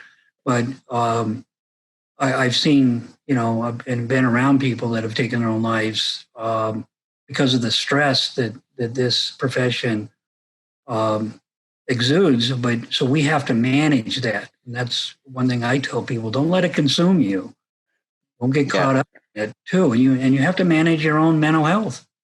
And the reason I take it easy. I'm an easygoing guy. I don't let. Sometimes I can be in a real stressful situation, and again, people look around at me and they say, "Jerry, how can you be so relaxed?" Because I choose to be relaxed. Because you're being stressed out with things you can't control. So, can you control the weather? Yeah. And sometimes I'm like, you're freaking out over stuff that you shouldn't be freaking out over. And Absolutely. So about it. I'm going to manage that. I'm going to take it in stride. I'll deal with it. I like coming up with solutions and options. Well, we can do this or we can do that, but I don't let it. It's not the end of the world. Where I see some people like, oh my God, they want to go to the Yankee game tonight, and what are we going to do? We didn't plan for it. What are we? I'll do my best, and then clients will ask me, can you get me in Nobu next door? I'll see what I can do. I'm usually pretty good, but yes. At the same time, sometimes I'll do my best. Might be able to get you in, might not. Yeah. And then also, sorry, sir, bad weather. We're not flying out tonight. It's not happening. It's like Aaliyah. What a tragedy. For too many people on the plane. They put a lot of pressure on the pilot. Pilot should have said, "No, it ain't happening. Too many people, too much gear. Stop." But those are lessons we need to take into consideration as protection professionals. We need to know when to say time out, stop. Let's relax here. Let's do the right thing. What's safe, and not be overly excited. Like, oh, I got to be on the plane with my client. There's times where I jump out of cars. I jump out of, like there's too many people in an elevator. I'm like, you know what? I got somebody up at the suite, and I just get on the radio. Hey, let them coming up. I don't need to be here. I don't need to put extra stress on the situation. Like, relax. Okay. It's assignment. It's a detail. It's not the end of the world. So. Yeah. Fortunately I had Iraq to give me a backdrop of what real stress was. That's one way that really has come in handy, because I'm like, no one's bleeding. We ain't got nobody shooting at us. We got to shower today, this week, a couple times. Good. We're good. And I know where my meals are coming from. We all right. But I would say too, the mental stress, this profession, and if you're not in the profession and you're listening, understand that you're living life with someone, so their life doesn't stop. And I think really part of the art of really creating a career that doesn't burn you out is understanding that you're making a bed. You have a relationship, really is kind of a relationship you're building, and you have to make a bed you can sleep in. And one thing I say to new guys, what it takes to get your girl, it takes to keep her. So you come in there and you work, all hours of everything, and you don't put any kind of parameters on your kind of availability and your op tempo and all these different things you're doing. Remember, that bar's up here and it needs to stay up here forever. So those are kind of considerations that I give guys when they're coming in and they're making everything and do a good job. But keep in mind what it takes to get your girl, it takes to keep her, and their lives, you're living life with someone. So I think I know it's extremely important to let your clients know what you can and can't do. Let your clients know what you need, because, right now you might be jazzed up because you got on the detail and da-da-da-da-da. You need to think about yourself this time next year, or 2, 3, 4 years from now, and realize that, like, I'm trying to make a bet, and I believe that clients, when I have spoken to them on these things, they've appreciated the forethought, they've appreciated the self-awareness, and they've appreciated the effort that I was putting in to protect my guys and myself and our working relationship and maintain its efficiency. So, it's good to be Superman, but you really want to keep in mind that once they know you're Superman, you can't turn back into Clark Kent. And the other thing you said that was really good is that kind of that flexibility when it comes to, I don't know, and for me, I would say a lot of this comes with experience, but then also kind of the Marine Corps, like stress inoculation and stuff like that, like, hey, we're going to do the best we can. Client wants to go somewhere, they didn't tell us. I mean, it goes back to expecting Murphy. It's just kind of like, this is what we do. We're going to do the best we can. We're going to flow with it.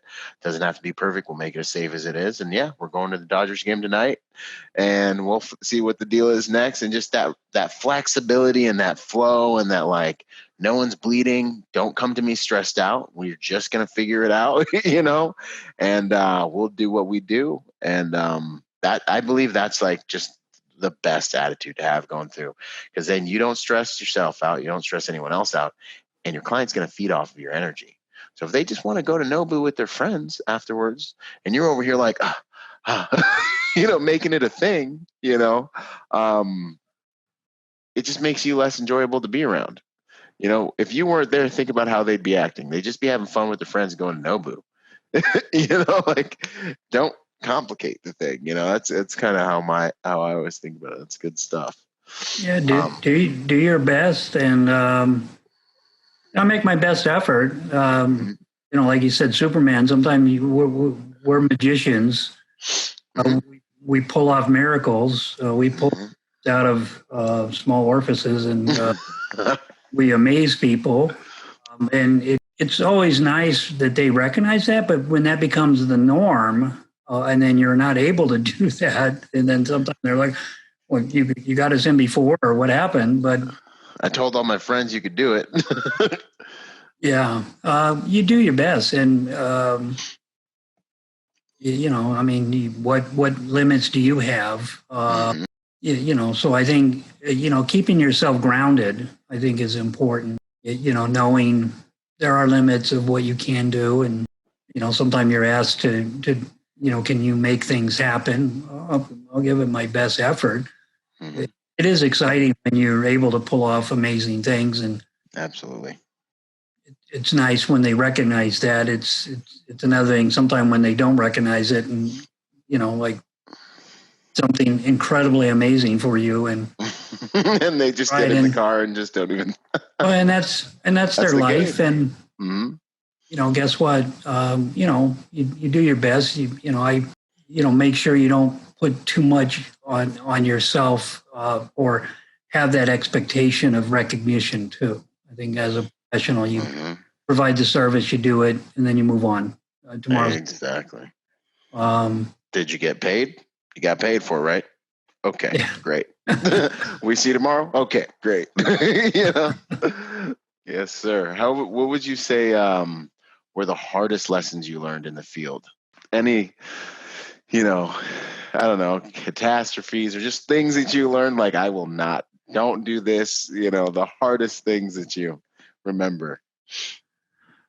It's funny, when I teach a course on the business of executive protection and security, and the whole course is, I did this, don't do that. Oh, wow. I made this mistake. You don't want to make that mistake. Wow. And you're still here. So there's something to be said about these mistakes, guys, No, well, and that's, on the business side of things. No, that's a tough one. I think that positive thinking is what it is, because you make the mistake and you probably rebound from it, then you learn from it, and then it doesn't imprint in your mind as a negative thing, really. So you kind of got to go back and be like, geez, okay. I mean, that's kind of how I work, really. Yeah, I think for anybody, getting into the business is, again, always be learning. Humble. I've seen some people, they land, one of their first details is a pretty notable principle. And then after that detail ends, they just can't seem to get anybody else. And they're wondering, what have I done wrong? Well, one is you got to be humble. Once you've been at that level and you think I have to always be at that level, there are other principles out there that you can provide protection for. Make sure that, I think people understand that, and again, don't lock in your identity with that principle, because if that detail ends, a very good friend of mine lands a detail with a very wealthy individual, got a trophy wife, and it looks like a perfect detail. And at the old age of 44, the principal dies. Oh. Detail ends. Time to move on to the next detail. And that's it. So, I mean, but he was prepared, and he's one person that a good friend of mine that is never lacking a detail. As soon as he's not on a detail, it's a very short time he's on another detail, building relationships. That's really what it all is. When you're working with a principal, make sure you build rapport with other folks in the industry. Don't get caught up in, I'm on this detail and I'm golden. I'm the man. And people need to know who I am, as opposed to, you knowing other people. I've seen people crash and burn, and then they don't recover. And sometimes I've seen people in the industry move out of the industry because they make it. One is, this is a very competitive industry, very competitive field. I think, and there's some misnomers out there. One misnomer is that all the combined schools are training about 600 people to go into this industry, and they're not 600 positions. One is at EPI, and if we have a class of 40 students, 35 of them are working typically. 30 of them, their company sent them there, or their agency. A few people are working, they pay it out of pocket to come, but maybe there's 5 people looking for work. But there are some people that are looking only for part-time work too. I mean, they're satisfied. They're a police officer and they're working part-time. Maybe post retirement, they, may look for a full-time detail. So one is, I think there's a lot of work out there, but it's also a competitive field. So you have to, say, somebody getting into the industry, I have to recognize that. It's like there's 1 million high school football players to go to a certain number of colleges to go into the NFL. There's only so many players in the NFL. So within the EP field, I mean, there's certain details that could be considered major details, major corporate details. There's a lot of work out there, and I think some people, they set their sights too high, or they think, I have to be at this level, otherwise I can't get into it. Yeah. One story I share is Matt Damon was talking to some aspiring actors, and one young actor said, "Should I be an actor?" And Matt said, "No." Because if the answer, whether you're going to do this or not, is with somebody else other than yourself, you don't have what it takes. Mm-hmm. You want to do this profession, you're going to do it. And you're going to strive at it and work at whatever level you can get in. If it's a bit part in a a little town theater or something like that, that's what you're going to do. I mean, don't set your sights, I got to be with this level of person, otherwise, I haven't made it. So you got to pay your dues. I think you got to work your way up in the industry. And that's one thing that Doc Hobet's tried to establish is for protectors is it's a profession. Get training, continue to get training, But when you get into the profession, recognize it's a profession. And whoever you're with at some moment could end. And then you have to turn around and go Fine. in the industry. It's like an act. You do a bit part and then you move on to audition. And then eventually you maybe have a starring role. But guess what? Your next part might be a bit part. But if it's what you love doing, that's what you need to do. So don't get caught up into that there are certain levels. And when you're at a certain level, you have to always stay there. Just continue to be the consummate professional. Continue to train. Don't think again that I know everything and I don't need any more training. So yeah. Some random thoughts, I guess. No, that's good. There's so much good stuff in there. It really does come down to, like, for me, I think continuing to grow and continuing to learn is at the cornerstone of kind of who we are and what we're doing. You might be on one detail and like think you mastered it and like, oh, I know everything about EP. You turn the page, you go on another detail.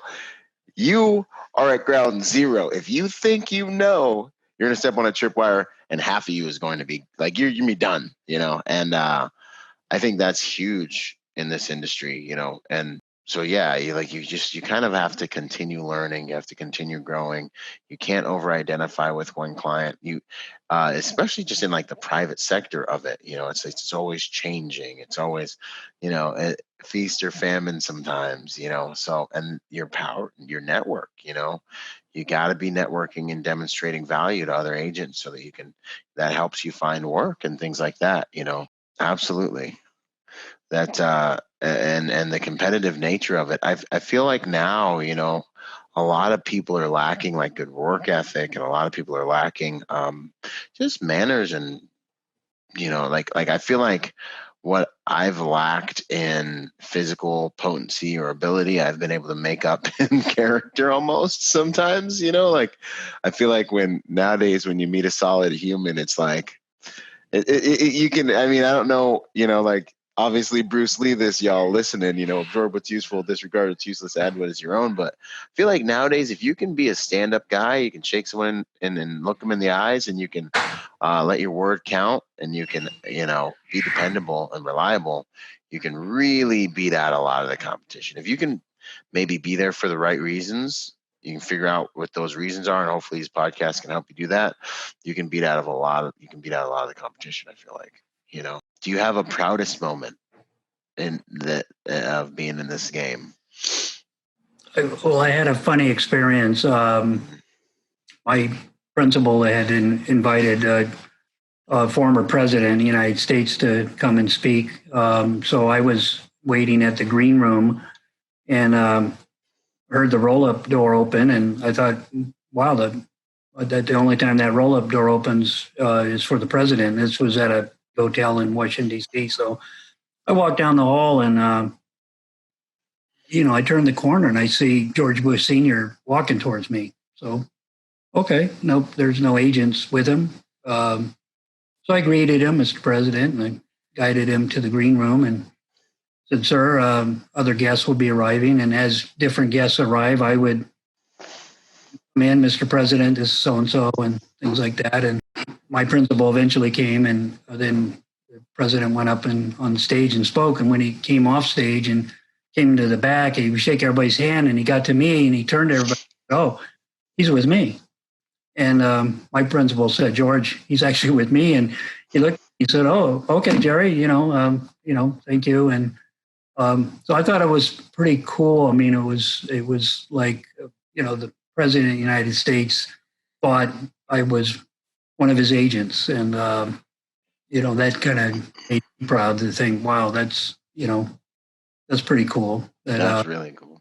He thought it was kind of a special moment. I was able to meet him a number of times and would always greet him. And what was amazing, what he would always remember my name, oh, hi, Jerry, good to see you again. I think, wow, I'm amazed at someone like that has to meet thousands of people. And absolutely remember a name, but I think that was pretty cool, I guess. That's real cool. I think that's fantastic. I completely get it. It's the subtle things for us, the little notoriety, or, the plan working out perfectly, or, killing King Kong and Godzilla right before your client comes through, and, things just happen, and, and it's like, and your client just like gets on the plane and whips out the newspaper, and you just sit there, you're with your guys, and you're like, yo,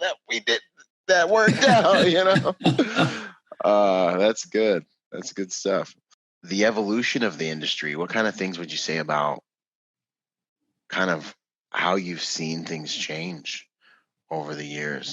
Well, I think we started this podcast with talking a little bit about that. Yeah. Huh? That I started before the internet and yeah, that's true. GPS. I think agents now they have to be careful not to become overly tech savvy. That there are a lot of tools at our disposals. They do in advances, things like that. But sometimes we can be, over tech savvy. And at API, when we do some mock details, there are times where I'll be driving with, I'm the principal, and then I'll ask to see can I see your GPS? And they hand it to me, and then I say, oh, I'm sorry, I just broke it. And the very first time I did that, the student pulled over and said, I'm done. I don't know where to go. And so for me, I mentioned to him, well, that's a lesson, like technology might not always be there. Now, one student where I did that, I said, can I see your GPS? And he hands it to me. And I said, oh, geez, I broke it. And he pulled out a second one. I said, let me see that one. He was like, oh, and I said, oh, I broke that. And then he brought out his phone. He said, I have a third one. I said, triple redundancy. I'm going to give you a pass on that. I'll let you ride on. That's pretty good. But I asked him, did you take your GPS and did you say map out the route? Did you put it on paper? Did you make a strip map?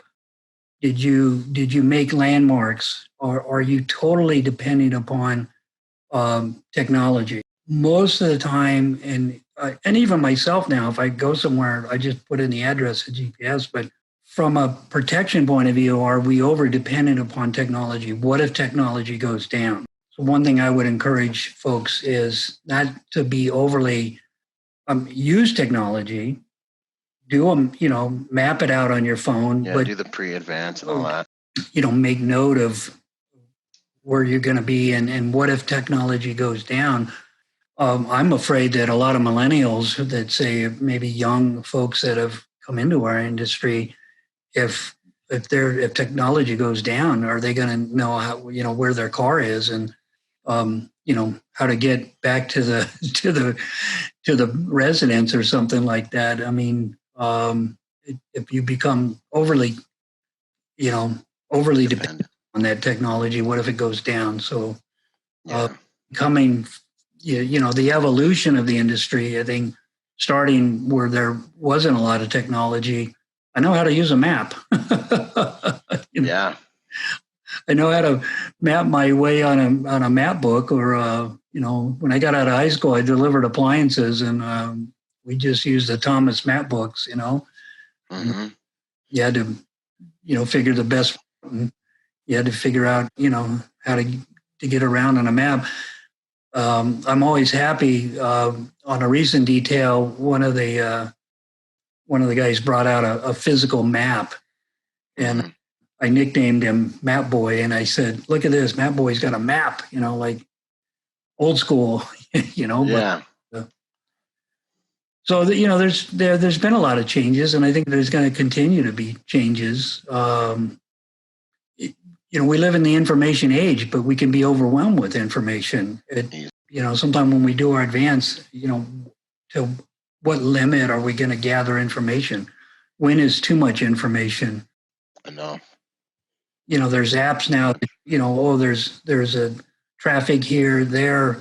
I'm concerned with some drivers that they're overly focused on, too much information coming at them, or, you know, Mm-hmm. you got to just, map it out, and then that's the way it is. And traffic is what it is. You can't be, zipping back and forth trying to, find the fastest route or avoid things. You make sure you have enough allowance of time to get them, get your client to where they need to be. Absolutely. That's definitely one I love my technology. I grew up with it. It's like an asset. You know what I'm saying? I got low key, get a little bit more, get a little better with that for sure, because it gives you so much, but it all comes at a cost, and it's not 100%. I was shooting a match the other day and my dot disappeared on me on my, my gun. I had one of those cool red dots and I was running around doing what I do. And then there was no dot. And I was like, well, time to use a backup iron sights, but it did I was like, you got to get programming, you got to get software in your mind for this contingency. It's a real thing, What, if you could change something about the industry, what would you change if you had a magic wand? Well, one of my emphasis is, and there's a Sims that they have a tagline called "An educated consumer is our best customer." I'm of the mind that a lot of our consumers are not educated about the value that we bring. All the things that we can do for them, and also the image. I think, and that was, and when Doc created EPI, created the personal protection specialist credential, PPS. So when you go through EPI, you come out and you receive a personal protection specialist credential. The state of Virginia actually adapted that. So if you're going to do protection work in the state of Virginia, you have to become a state certified personal protection specialist. We're proud of that they recognize that, but we're sad at the same time because now other schools take that title, authorized from this Commonwealth of Virginia to teach the PPS course and issue somebody a PPS. So years ago, when you saw somebody that they had PPS behind their name, it'd be, what class did you go, at EPI? And now it's like, what school did you go? Or because other schools can issue the PPS, and we called the word bodyguard the B word, and we made sure we never used that word in front of Doc Kobetz. Otherwise, he would wash your mouth out with soap, Yeah. Wow. And it was so funny when Doc got involved on the internet, and he would stay up late nights, and, all of a sudden it's 2 or 3 o'clock in the morning, like us when we first got onto the internet. And Jerry, you have to use the word bodyguard more. And I was like, are you kidding me, Doc? So I think it's sad. And I mean, we use the word, we're hesitant to use the word sometime because of what the image that people have say of that. I think what I would like to see, and what I'm working for in the IPSB and in other areas. I'm also on the ASIS EP Council, and part of my motivation is to help educate the public about our value and our profession. I think there's a great misunderstanding. Unfortunately, there are a lot of bodyguards in our industry, or amateurs, and I often ask people, what requirements does somebody need to call themselves a bodyguard? And it's really none. Anybody can say they're a bodyguard, and many people do.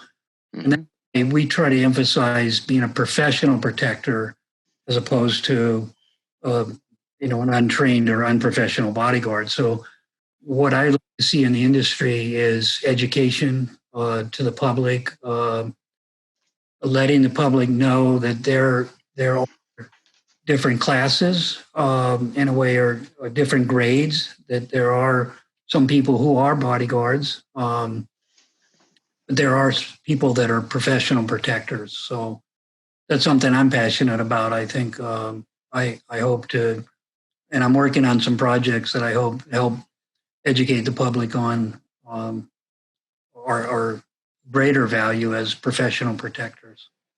I love that. Yeah, that's huge. Because you come on a new detail. A lot of it really is like re-educating the client.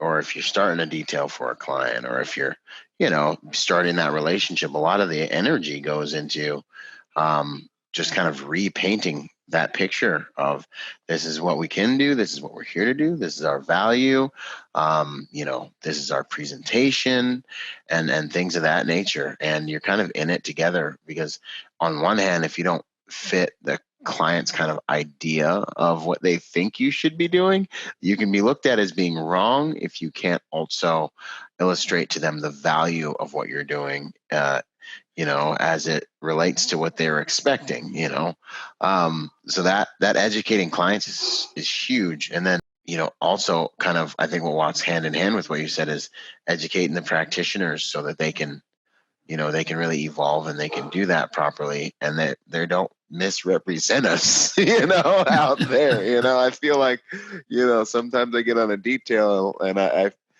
feel the same way I feel sometimes when I look out in my culture and people are doing things, and I'm like, how are you guys expecting people to look at us? You can't act like this, not on TV.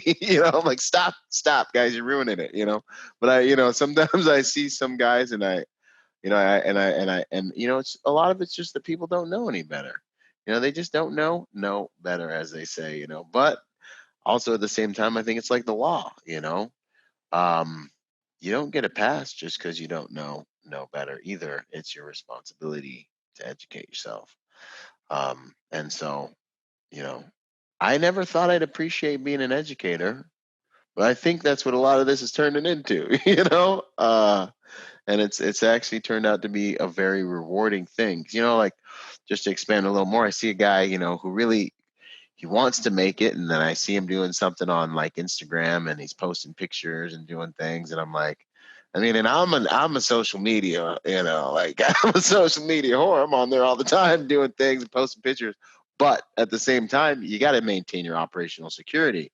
You got to maintain your honor, and I've hit up a couple guys here and there and been like, hey, brother, you can't let like a tail number to a plane be seen just because, it can be a security hazard and things like that. Much love what you're doing. Just want to make sure that, you're not burning bridges as people are watching how you're representing yourself, and opportunities and stuff. And that every time I've ever done that, the guy has been like, you know what? Thanks so much. I appreciate that. And, they really don't know any better. So, no, that's a big area now. Is and I can't believe I'm all over social media too, but I'm also marketing EPI, so I'm kind of putting myself out there. But that's what was interesting is EPI. We had our own members only web board. It was kind of an early version of LinkedIn, just within our group. And people would put posts, and every now and then Doc would call me and say, Jerry, did you see that post somebody put? I think I took it down. And I'm like, Doc, leave it up, because it is what it is. And it's very revealing. And the guy made the post. And now on the side, sometime I would reach out to somebody and say, you just put a post and you kind of revealed a little bit about yourself. You might want to think about it. And like you said, now some people would recognize that and say, oh, thank you. I didn't think about that.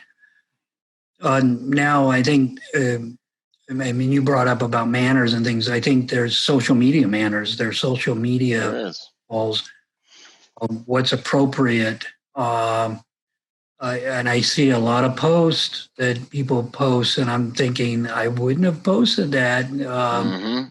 Some people, they share their whole lives, good, bad, and ugly, the relationships, things like that. And it gives me second thoughts. Do I want that person working for me? with the mannerisms that he has on social media, sharing everything, or particularly on details. That's, I won't allow, if you're working for me, you're not going to put posts on social media where you're doing what you're doing. I will consider sometimes something personal about where you've been, but not where you've been, maybe. Um, Not where you are, not where you're going, right? So I think that's a big area that needs to be people need to be mindful about, is, social media, and then also even just about their own lives. Nowadays, you have to be so careful. One thing I encourage protectors is you have to somewhat be neutral. Yes, a lot of things. Asexual. I'm married 40 years, and I have a certain lifestyle, certain beliefs, and things like that. But I kind of keep that to myself for the most part. I can work with anybody, most anybody. I do draw lines. Certain behavior I wouldn't tolerate. Certain lifestyles, if somebody is maybe pretty deviant or something like that, or there's certain I'm not gonna tolerate. But and one is, I'm very cautious about. One of my agents called once and said, "Jerry, they just bought some pot and they're smoking." I said, "Give them the phone. Let me talk to them." And they said, "You can't do that." And they said, "Yes, sir." I said, "Is that understood?" "Yes, sir." They said, "We don't care if you do it. You just can't do it in the car, and you can't do it, my guys' lives." So I won't tolerate some nonsense. If I hear a client disrespecting my people, they're going to hear about it. Outstanding. I'll get you back safely to where we started, and then the details over. I'm not going to let you endanger anybody working for me. We're professionals. We don't care a lot of things what you do. We're not the morals police, but we can't allow you to endanger our lives, and don't put us in danger legally or otherwise. And I think that's important for people getting into this industry, is to know where their lines are. Yeah, what's tolerable, what's acceptable behavior. A friend of mine, as a reporter, called me, and when things came out about Tiger Woods, and she said, "Jerry, how is it possible his security didn't know about that?" And I said, "We're not the morals police. It's not our job." To go tell on and do anything. There's a lot of vices out there. There in every industry. There are vices. There are things, and it's important for you as a protector to know what are you tolerant of, and where do you draw the line. Absolutely. That way and when you get to that point, it's like, time out. I'm not going there. Because you'll be challenged. You're just going to be challenged on many different sides with this industry and with what you're doing. You just start, and it's going to be like more than you would be challenged probably if you were just walking around minding your business, because just money's an amplifier and these things happen.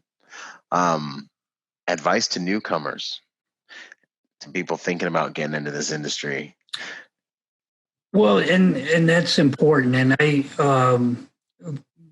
often give a one-day seminar on what is the profession. So I'm used to with people about, it's important for people to know what it is and what it isn't. Yeah, absolutely. I think that there's a lot of misnomers about what this industry is about. And I think I would encourage people, it's a profession, and understand, that it is a profession, and it's an honorable profession. It's not for everybody. No. But it's the same. I often equate our profession with people that want to be an actor. And so, one is, I would encourage you to go to school. I would encourage you to go to EPI, because it's the best school. So I say that. I'm a little prejudiced towards EPI, but of course. do your homework. It's a personal decision, and I tell people we don't have salesmen at EPI. You want to come to EPI, you'll come to EPI. Do your homework. We'll let you know about it. But we're not going to sell you on it. We don't sell timeshares. We don't sell used cars. I mean, we'll tell you about our programs and things like that. But I certainly recommend training. That's one reason I encourage people also recognize that even you take our 7-day program, that's a start. That's not the end all be all, that to continue getting training, enhance your professional credentials, enhance your stature. One thing I encourage people is what I call F2F, face-to-face networking, meet people. It's LinkedIn is cool and Facebook is cool. Like you got 5,000 friends and 5 contacts on LinkedIn. Do you know any of them? Yeah. Get to know people, meet people. I'm absolutely upfront with people. I tell you, I'm more apt to hire you if I met you. I get these awesome resumes, and sometimes I'm like, "Holy cow! Look at this resume. This is a kick-ass resume. Let me put it with all the other kick-ass resumes in this pile of 1,000 resumes." Somebody comes in the door, "Hey, I'm new to this industry," and I'm like, "Hey, I got an opening on a detail." Yeah. I have to hire somebody that I know than a resume. Speaking of resumes too, I say resumes are. I'm a resume bullshit detector. I can look at a resume, I can smell it and say, "Yeah, it smells." Yeah, like I did this. No, you didn't. I know you didn't do it. Like don't tell me you did it because I know you didn't do it. And I can verify it. Be honest. I tell people, look, if you did an event, just did a big Amazon event, and we have a whole bunch of notable people, and so some guys working for me on that event, they might have had a role interfacing with the detail or something. Okay, you worked an event and you did this. That's cool, but don't make it like I was Taylor Swift's bodyguard. Yeah.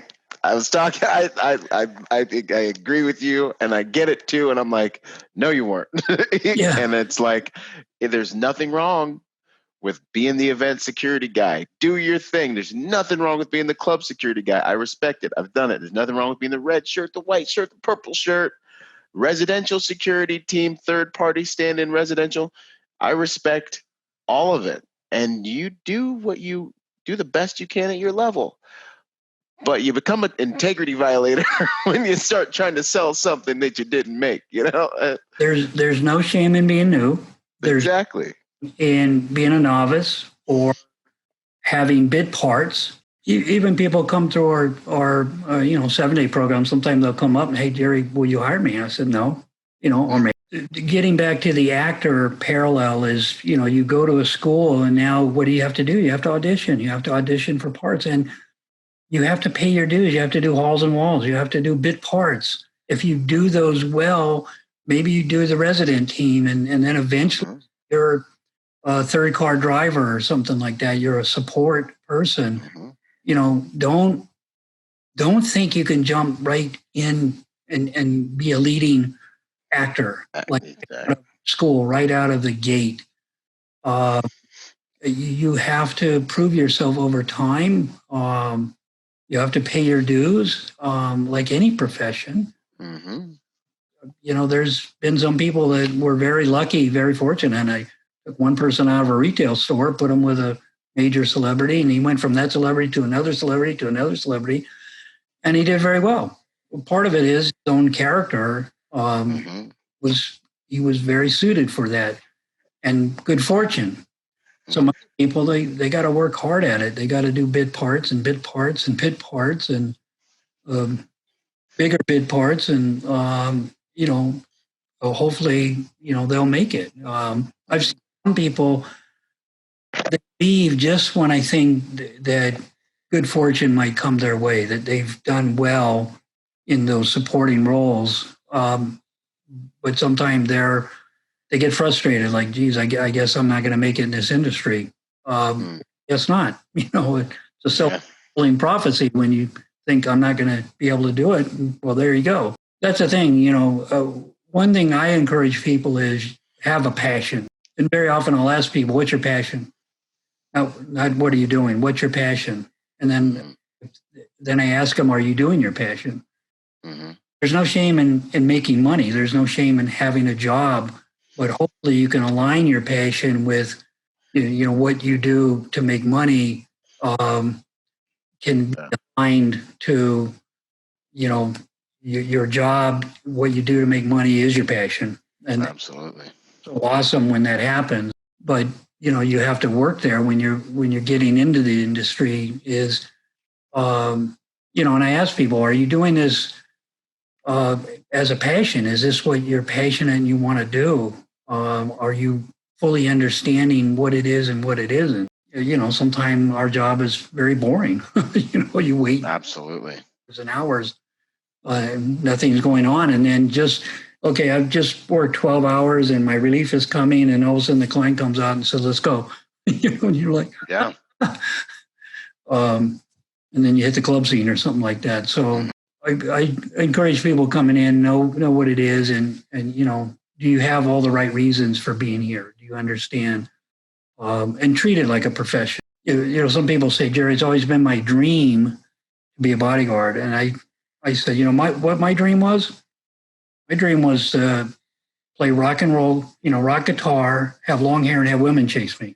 I tried the guitar. That didn't work. I lost my hair, and women never did chase me. So that, and in your dream, you can do anything. So you have to make, rather than it be a dream, is you have to substantiate your dream. So true. Well, that's one reason I encourage people to read the book Think and Grow Rich, because there's a section in there, and it's like career GPS. Within that book, it says if you want to accomplish something, you can't just think, I want to accomplish this and don't do anything. That's wishful thinking. Mm-hmm. Create a roadmap. You have to think, I have to do this, I have to do this, I have to do this, I have to do this, to do this. And then a lot of times that is what it takes. If I want to go to Chicago right now, I have to make a map. I have to map out the routes. Otherwise, just turn north and hopefully I'll get there. That's wishful thinking. Mm-hmm. So I tell people, you have to make a career GPS. It's like, what does it take to get where you want to be? And part of it is seeing it in your mind's eye, too. One of Napoleon Hill's sayings is, whatever the mind of man can conceive and believe, it can achieve. Mm-hmm. Part of it is seeing yourself. You have to believe in yourself that I can do this. You have to see yourself doing it. Then you have to take positive steps to acquire that. You can't just have wishful thinking and I hope I get on a big detail. And no, how do you get on that detail? You got to put yourself there. You got to be the person at the right time at the right place. You have to know when that is, and you have to plan for that. Sometimes it's the elevator talk. You got 15 seconds. Yeah, prove yourself. But so I would encourage people to map out a strategy. I'm here. I want to get here. How am I going to get there? So I need to get this training. I need to do this. I need to do that. And there's sometimes realistic expectations. You have to look at who you are and what you're capable of, your lifestyle. Do you have a family? Can you travel? Can you be away for extended periods? Are you able to do what you're wanting to do? I mean, is it practical? All things considering. So that's some advice. That's great advice. Because if you don't think about those things before you start, this industry will take everything. It can take everything from you. It can consume you if you don't think about these things before you start. Or you can sign on to do something that's going to require more than your life is set up to be able to sustain, at least the way it is now. And you can find yourself in a place where it can be a really I've been in hotel rooms and behind stages.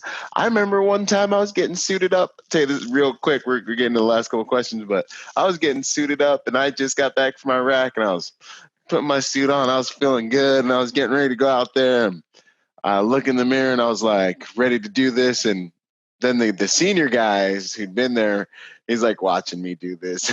He's like, yep. He's like, feeling good. He's like, in about another year, you're just going to hate yourself.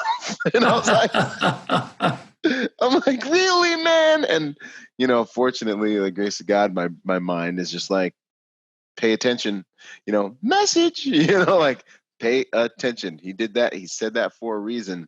And, it kind of got me to start really kind of paying attention and try to make the bed differently for me, and by the grace of God, I was able to do that, but yeah, those are all great considerations. Favorite quote, mantra, saying? I think what I just said, whatever the mind of man can conceive and believe, it can achieve. That's so good. That impacted, and it's every class I teach, I put up a slide on Think and Grow Rich, and I tell people, book changed my life, my religion. It impacted my life in such a positive way, and it is a testament. I'm a C- high school graduate, former hippie ski bum who operates several businesses, and I just crack up at myself. I crack up when I think about it. I tell people I look at spreadsheets and say, "Wow, those are big numbers. Those are, oh my God, how did here?" That's beautiful. Positive thinking, but also a lot of hard work, a lot of planning, good fortune. But I tell people you create your own fortune too. Yes. You have to create your own fortune. Helping others too, like your podcast. I think it's a big help for people in the industry. Thank you.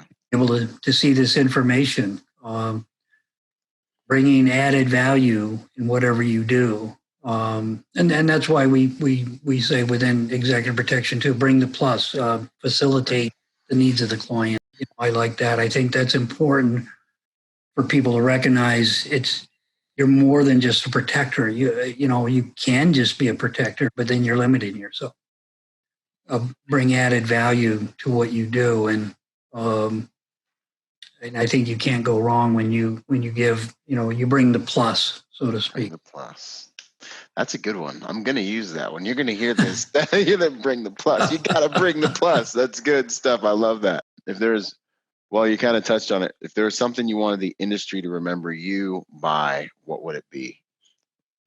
Yeah, I think as an easygoing guy, one is I'm passionate about the industry. Like to encourage people, if you're in the industry in any part, and one thing I'm excited about the IPSB is that we expanded it beyond executive protection. It protective security there's a lot of added roles supporting intelligence as a big part of executive protection, or I think there's many added values and roles that people have. One is EPI started our own driving program. I'm very passionate about that. I'm a certified driving instructor, and I think that's an important aspect of executive protection, integral part. We call it EP behind the wheel. It's two disciplines that are coming together into one. And it's important to recognize the importance of those two disciplines. And, a lot of people on your podcast are into shooting. And, how do we know how well we shoot? We measure ourselves. How well do we know we can drive? It's an underrated area. People have a driver's license and, I drive every day. Well, how well do you know you can drive? We can measure that. We can put you in some exercises and measure your ability. So if you're in the wheel or behind the wheel, or you rely on drivers, I think it's important to recognize the importance of a driver training, protection driving, what a car can and can't do. I think that's important. So what would I like to be known as? Just a good guy, easygoing guy. I try not to have any airs. I try to be just Jerry. That's why I crack people up. I like having a good time, and just I don't think too highly of myself. I guess if people want to look up to me or think, wow, I did a lot of things, and sometimes I crack up and I'm like, yeah, I've been around a while. That's why I've done a lot. But what I'd like to be known as is someone that was passionate about this industry, I guess. That's awesome. That's so good. I love it. There's so much good stuff in there, and that's awesome. Are there any daily rituals that you have as we wind down that you think make you a better person or a better protector? Not daily, but just rituals or things you do. Well, I'm a spiritual guy. I mean, I said it earlier. We're spiritual beings having a human experience. So I think we're more than just physical beings. So in terms of rituals, I don't know about a daily ritual. I try to appreciate everybody. I try not to look down on people. You go to a foreign country and you have a driver and he doesn't look very smart, and you wonder, does he have a driver's license? Was he driving a camel yesterday or something? But human, he's a human being, and he's got the intel for that place. I try to look into people's heart. I try to, and it's funny, Christian Wes and I were just talking about this when we had our board meeting. He said, I've spent years sitting in cars with people in foreign countries, and he said, people are people. And I absolutely agree with that. I've been all over the world. I've worked with all sorts of people, and I crack up, with the exception of extremists, people are people. And I like people. And I tell people I'm a people person. I look for the goodness in people. So I don't know about daily ritual per se, I guess. I'm just happy to be alive every day. Yeah, be a people person. I agree with you. As you gain, it's just interesting the type of experience you get here. You get to do things people want to do. You get to be places people want to be. You get to be around places people that other people think are the most amazing people, and you get to see that they're just people. And then you get to go in this planet. And your perspective on people expands because you see all the different places, different ways people are living. And I understand that. And now you get in a cab, and I'm this way. I mean, I'm a double psychology major, and I'm with you. I was a C student, I was a jock. I went to war because I was so scared of going to college. You know what I mean? Like, there was some noble stuff in there, but there really was an element of, I can't do this school stuff anymore. Like, I don't want to do this anymore. I only went to school after I got back because I knew I had to face all my fears in life, and I had to whip it on. But now there is a feeling you get into a cab or you get into a vehicle, or you meet people, and I look at them and I'm like, this is an interesting human. Like, this person's got all the same kind of needs I have, trying to provide for their family, and the experiences have really provided me with, personally, like I feel like a more mature perspective on people, just because you get so much access and exposure over time if you survive the thing. So I appreciate hearing you say that, because I definitely share that with you. It's interesting. I could go in a rabbit hole about that. Everyone's, it's good stuff. So yeah, be a people person. Don't just be so concerned with yourself and your detail and your mission, but remember that your mission is going to probably be, just for anyone listening, your mission will be as successful or unsuccessful as the people you can organize to get to work for you, to work with you in a collective effort. And the synergy that comes from those efforts will be what your principal does or doesn't benefit from, because you going ahead and frustrate that hotel hostess, house staff at the venue, your FBO or something, and the people are going to sink your ship. I think an underutilized skill is people skills, and I besides that as a protector, you have to develop those people skills. It's so cool when people facilitate you and they say, Jerry, I don't normally do this, but I'm going to walk you to the gate, so you can meet your client. And I've had clients ask me, Jerry, you're the only guy who meets us at the gate. How do you do that? And I'm like, people skill. I get people to help me. And you typically by asking, I said, you get more done by, hey, is it possible? One thing I share is you have to look at things from their perspective. So when you're advancing an FBO or a hotel, what's going on in their life, you can't, for us, what we're doing is the most important thing. And our principal is the most important person. Right. In that hotel or that FBO, they're just another person, Just another client. You have to recognize their perspective and, what can facilitate them helping you out of the ordinary a lot of times is appreciating them and asking, hey, is it possible I can key off this elevator? Is it possible I can do a plane side pickup? Is it possible you could help me do this? And, people skills, I think are critical in this mission of protection and that's one reason too. Every time I get in a cab or an Uber, recently I use Uber a lot, and so I always talk to the Uber driver. How's it going for you? Like Uber, and what's going on in your life, and what I'm working my people skills. I'm just sparring a little bit. My capabilities of communicating with somebody. So it's fun. That's awesome. I agree 100%. Wow, sir, Mr. Hying, it's been fantastic speaking with you. Is there anything, I guess, where you at and what you doing these days?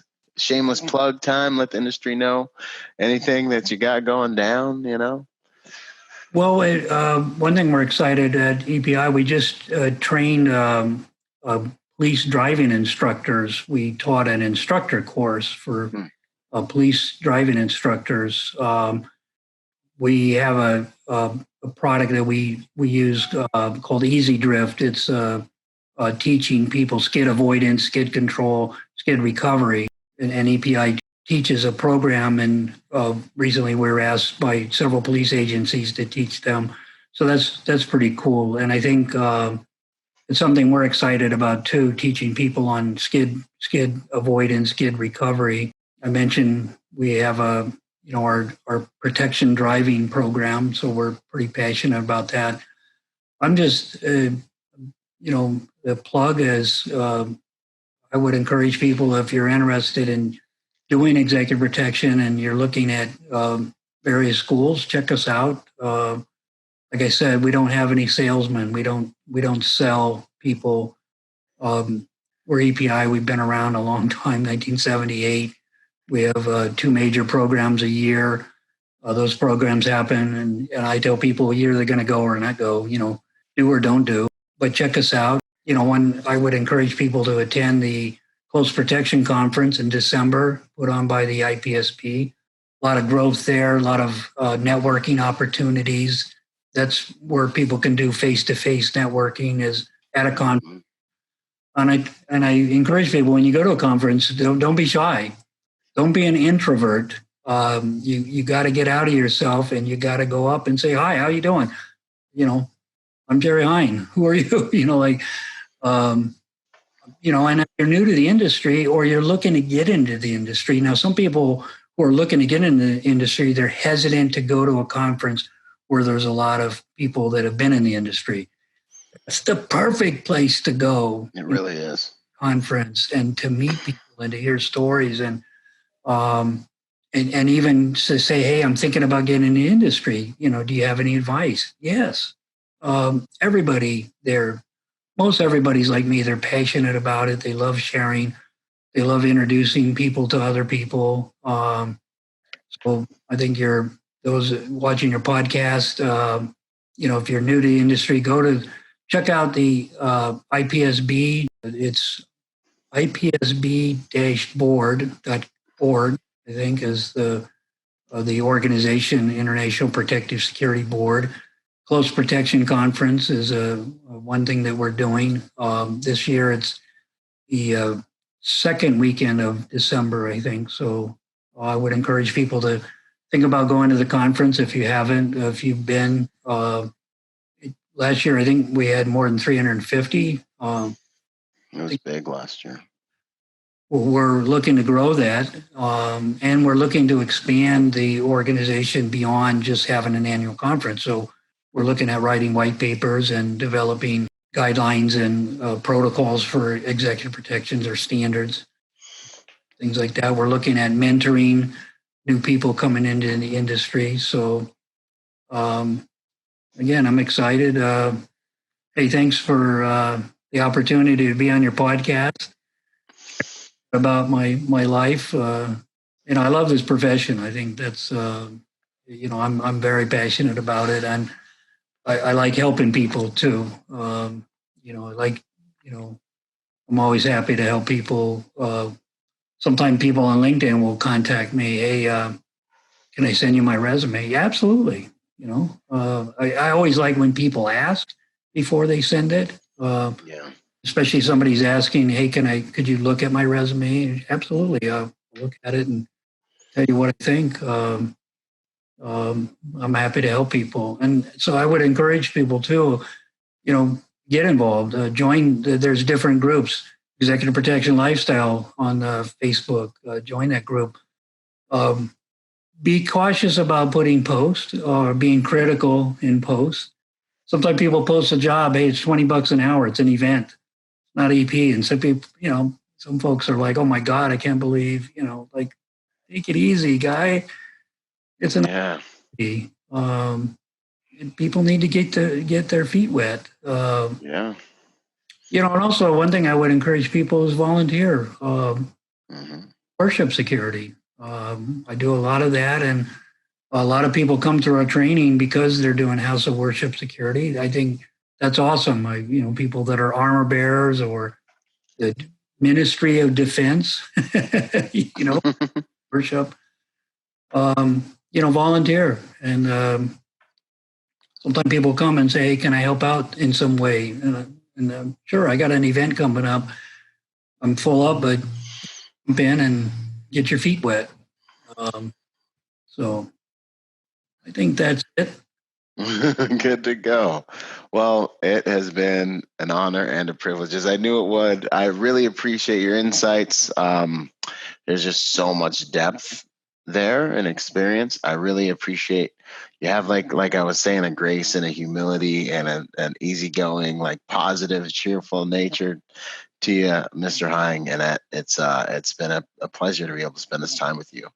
And I really want to honor you for your work and helping so many protectors and, being an example to so many protectors. And, because a lot of guys get wrong, they get kind of bravado-y, and it's really seductive. I have compassion for guys that get, slip into that, but it really makes me feel good when I'm able to join forces with an industry leader who has that same that humility and is has the credentials. They have a right to be to really feel good. If you feel good, but you show that you can feel good about yourself and what you've done, and be passionate about what you're doing without having to act like you're the man or to look down on anyone or get caught up in any of those phantoms. So with all that having been said, I just want to say thank you, and it's been an honor and a privilege. Well, thank you for having me, and appreciate you doing what you do in the podcast. I think I think it's a real service to our industry, and even your executive protection lifestyle Facebook group is amazing. It's growing, and I'm with it and like to contribute whenever I can. And so thank you for doing what you do. And we're going to see you in December. Yes, sir. Well, I'm going to be having a baby in December as well. So if the stars align, you should. I'm planning on it, but I'm also going to be having a baby, so we'll see how the whole thing goes. Is that your first? This will be my first. Yes, sir. Oh. That's going to happen. Let me tell you this, that first year from being born to being 1 year old, what an amazing amount of growth. I mean, they go from can't do anything to crawling around, that first year, take a lot of pictures and spend as much time, with them. When my daughter was born, I was on a airplane, or after she was born, I had to fly to Bangkok, 14-hour flight, and I had to be over a while. And on the plane, there was a young mother with a child, and I wanted to hold that baby so much. And even times I got up and I said, I'm going to go ask her. Well, that's kind of weird, isn't it? It's funny. I used to tell this story, and then my daughter came through our training program. So just out of habit, I told this story. And my daughter's in the classroom like, Dad, are you telling that story really? That's awesome. But I'm happy for you. Kids are what it's about. Kids are the only thing that we have that are eternal. It's the only thing that we produce that goes on, carries on. So, wow. So our kids and family are, a major thing. That's why I encourage protectors. Don't sacrifice family. Don't sacrifice your kids. Make sure you spend time with them. And, sometimes we travel, but man, when you're with your kids, cherish those times. So, hey, once again, it was a pleasure being on this podcast with you. Yes, sir. Very cool conversation. So look forward to seeing you again. I couldn't agree more. Thank you so much. And I'll see you out there for sure, hopefully in December. All right. Very good. All right. Bye now. Yep. Bye. Boom. Yo, special announcement. We've got the very first Protector Symposium coming up this November 15th and 16th. Check the website, Byron Rodgers Motivation, for more information about it. You can purchase tickets there. It's going to be amazing. We've got Ed Calderon and Yosef Badu coming on to teach us some hardcore soft skills. Check it out. Get involved. I guarantee you won't be disappointed. We're going to have a great time leveling up as Protector. So check the website, ByronRodgersMotivation.com or ExecutiveProtectionLifestyle.com for all the details and to purchase you and your security detail, police department, or family's tickets out.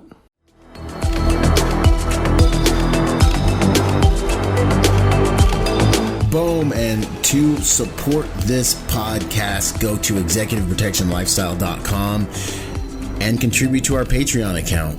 That Patreon account is what helps me make this podcast possible, contributing to this brand, what we're doing here, making it so that I can bring better guests on, making it so that we can plan more events and just expand the contribution to the private security industry, and also to making America a safer place by teaching people how to protect themselves and the mindset behind that, the lifestyle behind that. You guys are already killing it. $1 a month, $5 a month, $10 a month, $20 a month, whatever you can do that you would probably just lose in the mattress anyway or spend on McDonald's. Hey, you want to put it towards something that's going to good use, put it towards a podcast, and get involved in our Patreon account at ExecutiveProtectionLifestyle.com. And if you want to find me, that's ByronRodgersMotivation.com. Do whatever you can, contribute whatever you can to that Patreon account, because it makes all of these things possible, ladies and gentlemen. So much love. Thank you, and thank you for making those contributions. You guys rock. We're already doing amazing there, and it's just because of you guys. So thanks once again for those contributions. Boom. I hope you guys enjoyed that episode of Executive Protection Lifestyle Podcast. This whole entire thing actually just started off as a Facebook group that blew up and is one of the fastest growing, if not the fastest growing, executive protection Facebook group online. So if you haven't joined the Facebook group, join the Facebook group. Follow us on Instagram and check us out at executiveprotectionlifestyle.com. If you want to find me, that's ByronRodgersMotivation.com, and I'm on all the social media platforms, Instagram, Twitter, Facebook as well. So until the next podcast, y'all, stay sharp out there. And as I say it, one mind, many weapons. Talk soon. Out.